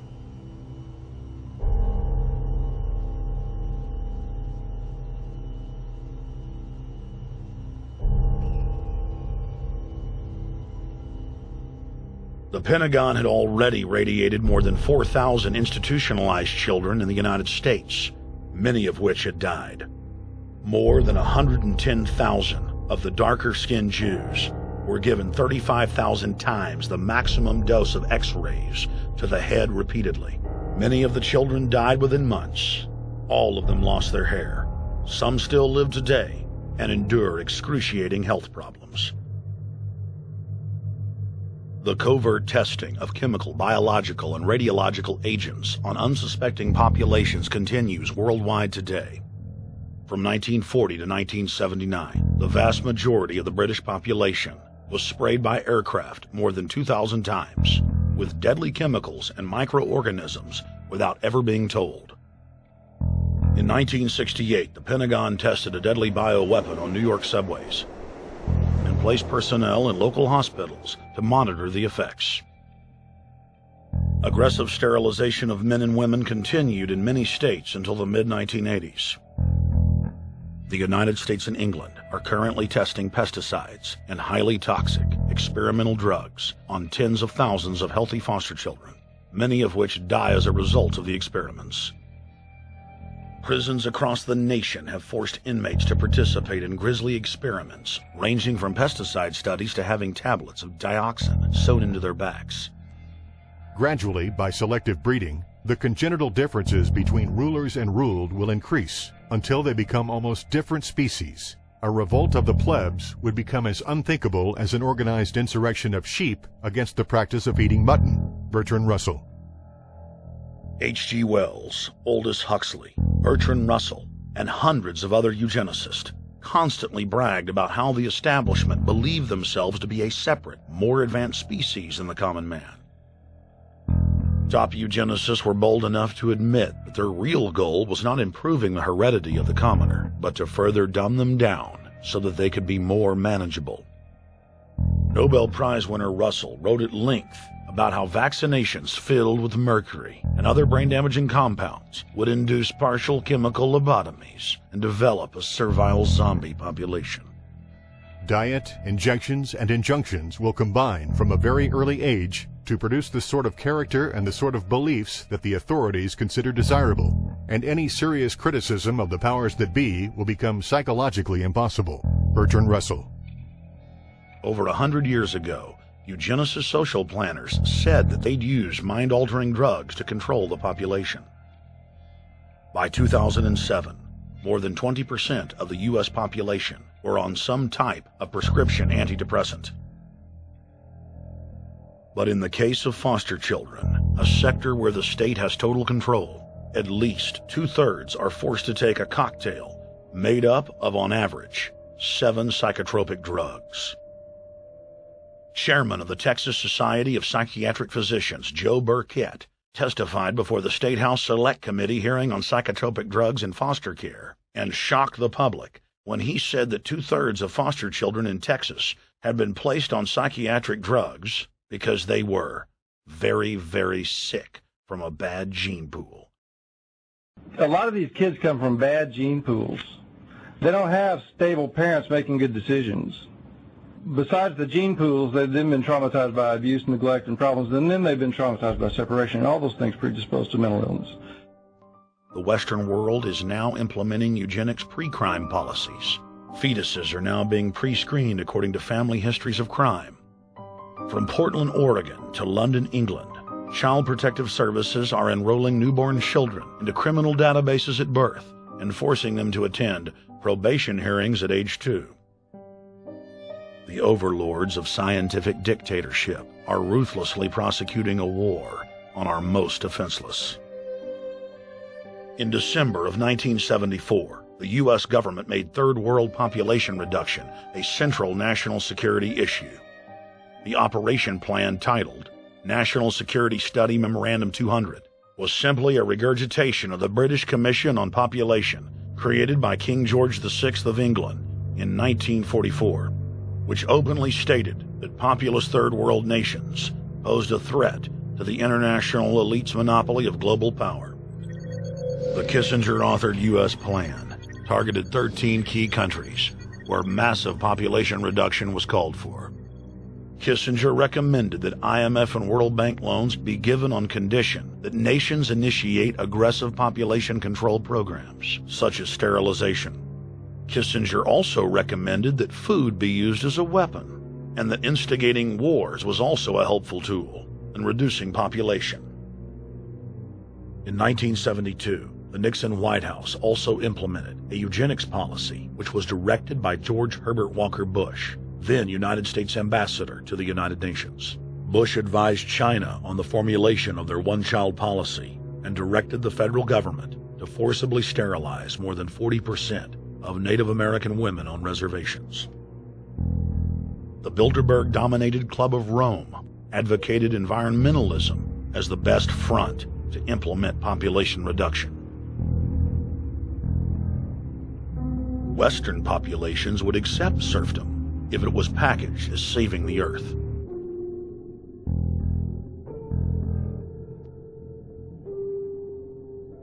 Industrialization of Africa, Asia, and Latin America could be blocked. Citizens would more willingly give up their national sovereignty if it were sold as a way to help the planet.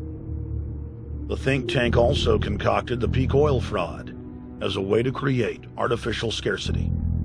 And the Club of Rome has been aggressively pushing a global carbon tax as a way to fund their planetary government. In the draft copy of the United Nations Global Biodiversity Assessment, it states very clearly that we must reduce the human population from its current level of about 6 billion people down to about 1 billion people. In the 1970s, South Africa developed race-specific bioweapons to target blacks and Asians, and then subsequently sold the technology to Israel in the mid-1980s. In September of 2000, the Project for a New American Century published a document in which Dick Cheney described race-specific bioweapons as politically useful tools. And somebody mentioned, well, why would they want to reduce the human population when that means less money for them? Most people have no idea. They're not after money. They have all the money they need. They're after power. That's their aphrodisiac. The overlords of the New World Order are now aggressively pushing for a worldwide one-child policy. The Chinese one-child policy was phased in gradually. In the 60s, when it began, you only had to pay a tax penalty. Only later did they imprison you if you had more than one child. Now the exact same proposals to penalize couples who have more than one child are being made in the United States, England, and Europe. In the push to reduce global warming, children, according to some, are the new culprits. A think tank in the UK says too many kids are what's making the planet worse, saying large families, anything over 2 children really, should be frowned upon as an environmental no-no, akin to not reusing your plastic bags, driving one of those big gas-guzzling cars, taking long trips overseas. The UK, in fact, has negative growth. I think Canada does too. That still, families in our rich countries shouldn't have more than 2 kids. In 1998, Ted Turner pledged to give more than $1 billion to the United Nations to be spent in the implementation of population reduction policies planet-wide.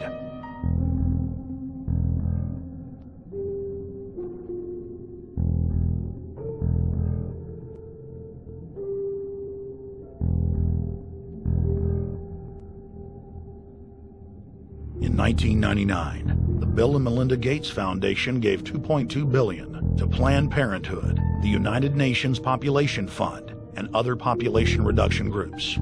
By 2007, the Gates had given more than $30 billion, almost exclusively to population control groups. The controlled corporate press cynically reported that the Gates were giving the money to help third world children. Bill and Melinda Gates were dethroned as the world's most generous philanthropists when their friend and fellow population reduction enthusiast, Warren Buffett, gave $37 billion to fund an army of population control groups. And I actually think the world will be much better when there's only 10 or 20% of us left. Dr. Eric Pianka. Prominent University of Texas biologist Dr. Eric Pianka, while receiving an award from the Texas Academy of Science, said that the worldwide AIDS pandemic was, quote, no good, it's too slow, and went on to laud the virtues of Ebola because it would kill 90% of the world population quickly. When his statements erupted into a national controversy, his graduate students defended him, stating that Pianka was too conservative and that all humans should be killed. But most frightening was the fact that in a crowd of over 1,000 prominent scientists, local newspapers reported that 95% of those in attendance gave Pianka sustained standing ovations every time he extolled the virtues of mass-culling microbes and man's destruction.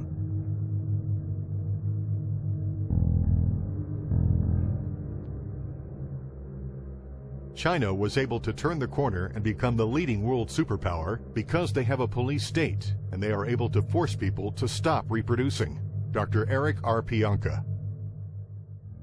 The eugenics movement has now shaken off much of its Nazi baggage and is using people's legitimate concern about the environment as a cloak to conceal their real agenda. Everyone wants to breathe clean air and have good water. But the controllers of the environmental movement have done nothing but co-opt people's concerns and parlay it into support for global policies that further destabilize the third world and create untold misery. Phony environmental and conservation groups are now the biggest private landowners in the world. They lobby government to take property away from local populations, only to develop it themselves later. When the U.S. military dumps millions of gallons of nerve gas on the east coast of the U.S., they don't say a word. Thousands of companies are creating transgenic cross-species hybrids, splicing plants, animals, and insects, and releasing the new organisms into the global biosphere, vandalizing the very genetic code of the planet. And large environmental organizations do nothing. The corporate elite of the planet intensified their push for a global taxation system with a year-long build-up to the Live Earth hysteria held on July 7th, 2007 on 7 continents. World leaders announced that saving the Earth was the new organizing principle for humanity and hailed it as the planet's new religion. They claimed that CO2, which plants breathe, was killing the Earth, and that we must reduce the number of children we have to curtail our carbon footprint. Countries across the world marked the day by passing new carbon tax schemes and raising taxes on gasoline, natural gas, and electricity. It is a scientific fact that the sun is the main driver of planetary climate, and the measurements are clear. The sun is becoming hotter, brighter. It has been slowly increasing thermal output in the last 100 years, causing warming not just on Earth, but throughout the solar system. But the scientific facts and even the order of the planets didn't matter to one of the chief organizers of Live Earth, David Mayer de Rothschild, heir to the British arm of the Rothschild fortune, when we spoke to him. When I called Rothschild on the order of the planets, he just laughed, thinking the audience wouldn't get it. He continued to count on the population's ignorance and claimed that the global warming lobby has nothing to do with carbon taxes. I guess he hadn't spoken with his good personal friend, Al Gore. Global warming, the time for debate is over. I think what you have to realize is that being environmentally sensitive and making money aren't mutually exclusive. There's a lot of money to be made in addressing this issue. But you guys are gobbling up all the world's concern to just simply line your pockets and make kids read your book in schools and do all this. It's a business, just like you said, Rothschild. It's not. Do you think I make any money out of this? It's the same thing. It's the same thing your your money-changing ancestors did. They're in Germany, Red Shield, and I'm calling you out, Red Shield. We know it's a scam. A pollution-based tax system, principally CO2. We're causing it mainly, vast majority of it. The consequences are bad and will be catastrophic unless we act. The polar ice caps of Mars are receding at several miles a year, much faster than ours, and that the moons of Saturn and Jupiter are melting. In fact, several of their moons were ice and are now liquid seas. Now, how are SUVs causing that, David Rothschild? That's because those planets are closer to the sun, my friend. No, Jupiter and Saturn are not closer to the sun. Neither is Mars. Yes, sir.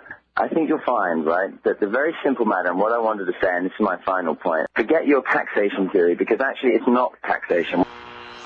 Put a price on the carbon. A tax is the best way. Cap and trade can also do it. If there were a carbon-based tax, would there be a need for an economy-wide cap and trade system? They are not either or. We can do both. I am in favor of both.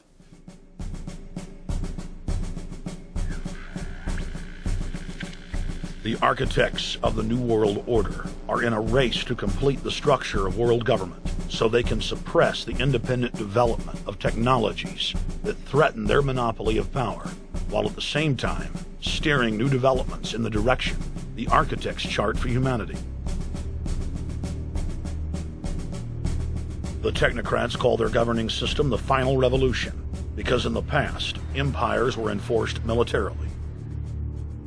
Now enforcement is primarily psychological and economic, and society itself is a construct of the elite who operate outside the controlled paradigm and control the civilization within, just as a child maintains the environment of a fish tank. We are like lab rats, living out our entire existence, never questioning the confines of the cage or the scientists who experiment on us. New World Order engineers have hijacked human destiny. Its controllers have closely studied human behavior for more than 100 years and are now steering us with expert control, using our primitive drives and desires as levers. They have developed their mind control systems to the point of being able to control the average unconscious person like a car.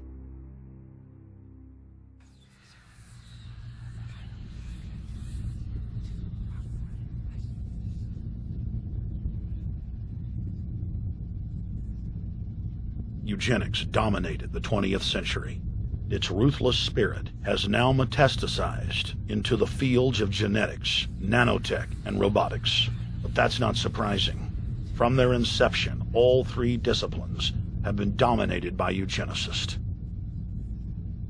The billionaire founder of Sun Microsystems, Bill Joy, courageously went public in 2000 to warn of a cancerous consensus among the technocratic elite that at best humanity would be completely enslaved by the year 2030, and at worst, mass extermination of everyone but the elite would take place.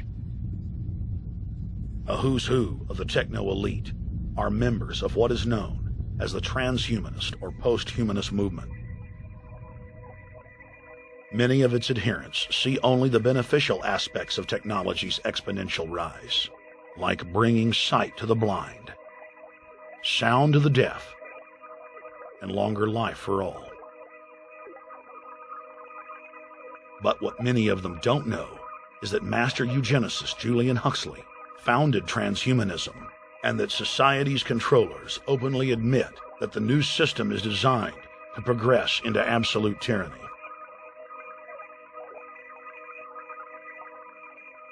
Leading transhumanist Ray Kurzweil boasts that technological advancements will allow those that can afford it to live forever, but admits that most won't be able to keep up with the new master race. The drive for world government is now all about who will control and have access to radical life extension systems. Biological evolution is too slow for the human species. Over the next few decades, it's going to be left in the dust. Transhumanists believe that they will attain the fountain of youth by merging with technology. Now, it may be within their reach. Decades ago, transhumanists said that if you did not accept augmentation or enhancements, you would no longer be able to get jobs. And now it's happening today. The elite who occupy the commanding heights of digital reality are suicidal nihilists. Suicidal nihilists know that there is no longer any substantive purpose to their willing, but they would always prefer to go on willing than not to act at all. They can very happily ally themselves with the notion of nuclear holocaust or perfect exterminism. Technology has become so powerful in its capacity for destruction that free humanity cannot afford to let psychopathic technocrats with delusions of grandeur repeat the mistakes of their forebears, because it is highly probable that this time they may destroy everything, including themselves in their mad rush for godhood.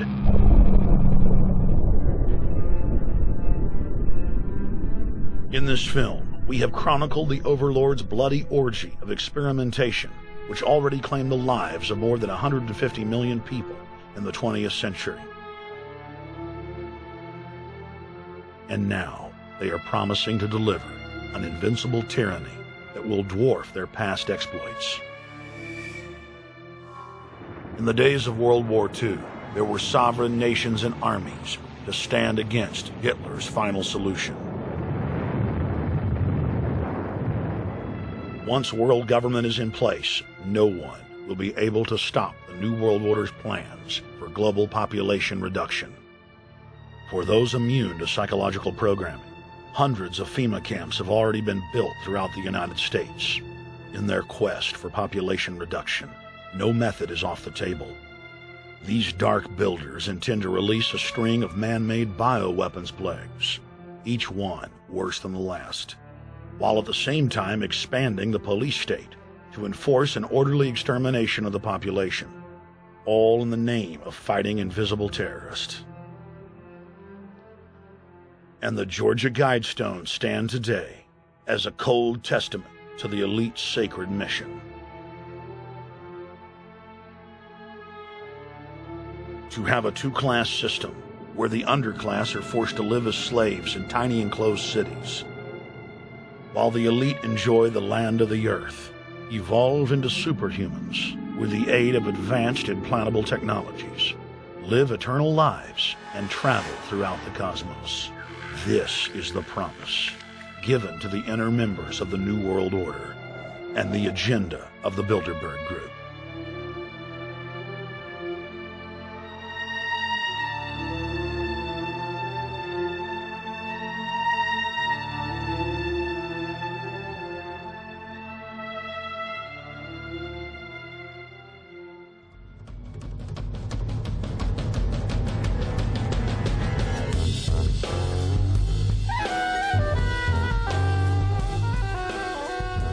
In 2007, Jim Tucker continued his 30-year quest to expose the globalist by traveling to Istanbul, Turkey, the site of Bilderberg, 2007.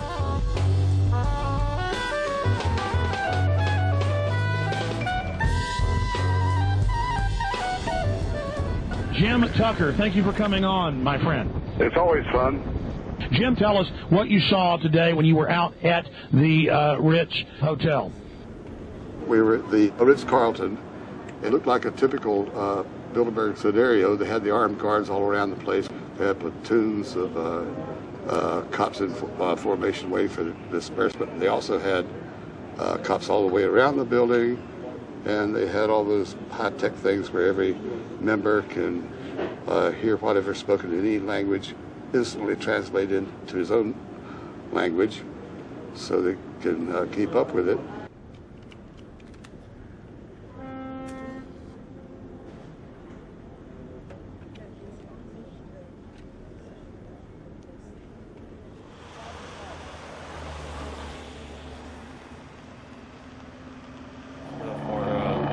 Spotlight did, I'm doing the same thing for American Free Press.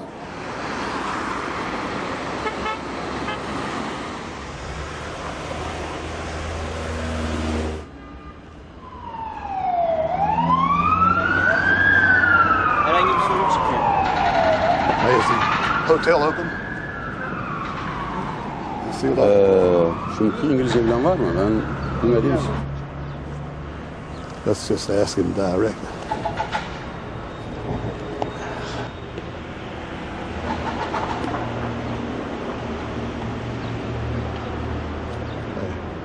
Is Bilderberg meeting here this weekend?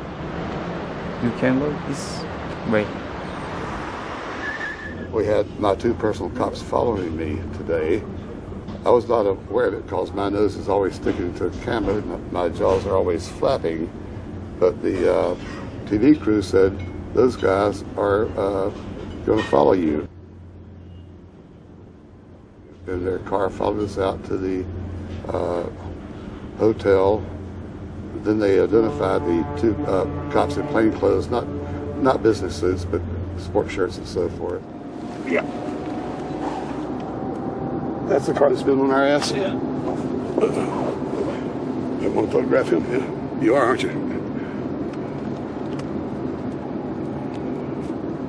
Well, they're very likely Bilderberg boys.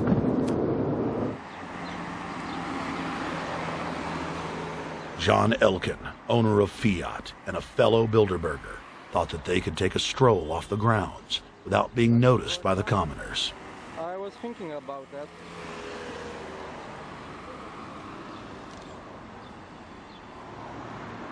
This Bilderberg attendee sneered at our camera.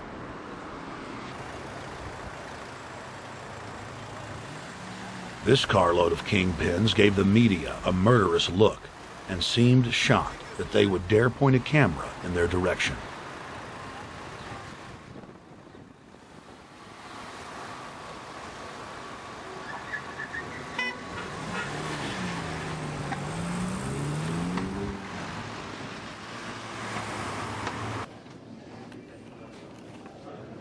In 2007, the Bilderberg Group received the heaviest global coverage in its history. Jim Tucker witnessed press conferences attended by hundreds of members of the media and a new generation of info warriors, like reporter Paul Dornanu of Romania, are tracking the elite, no matter where they hide. Expunem acest grup Bilderberg. Now, Jim, my governor, Rick Perry, it's in the front of the Dallas Morning News. The headline reads, Texas Governor Rick Perry to attend Bilderberg. What does it mean to have the governor of Texas in the Dallas Morning News just admitting he's going to Bilderberg Group? It means he's a potential president, even as the obscure governor of Arkansas, Bill Clinton, lost his virginity at the Bilderberg meeting in Baden-Baden, Germany in 1991, and he's elected president the following year. Now, if he goes nowhere in a run for the White House in the years ahead, they'll drop him like an old shoe. They do that often. But officially, Bilderberg considers Governor Rick Perry a potential president of the United States. Yes, it's a violation of the Logan Act, for which Bill Clinton's White House was fined $300,000, which means the taxpayers paid it. When Perry returned to Texas from Istanbul, we were determined to hold him accountable for his treasonous actions.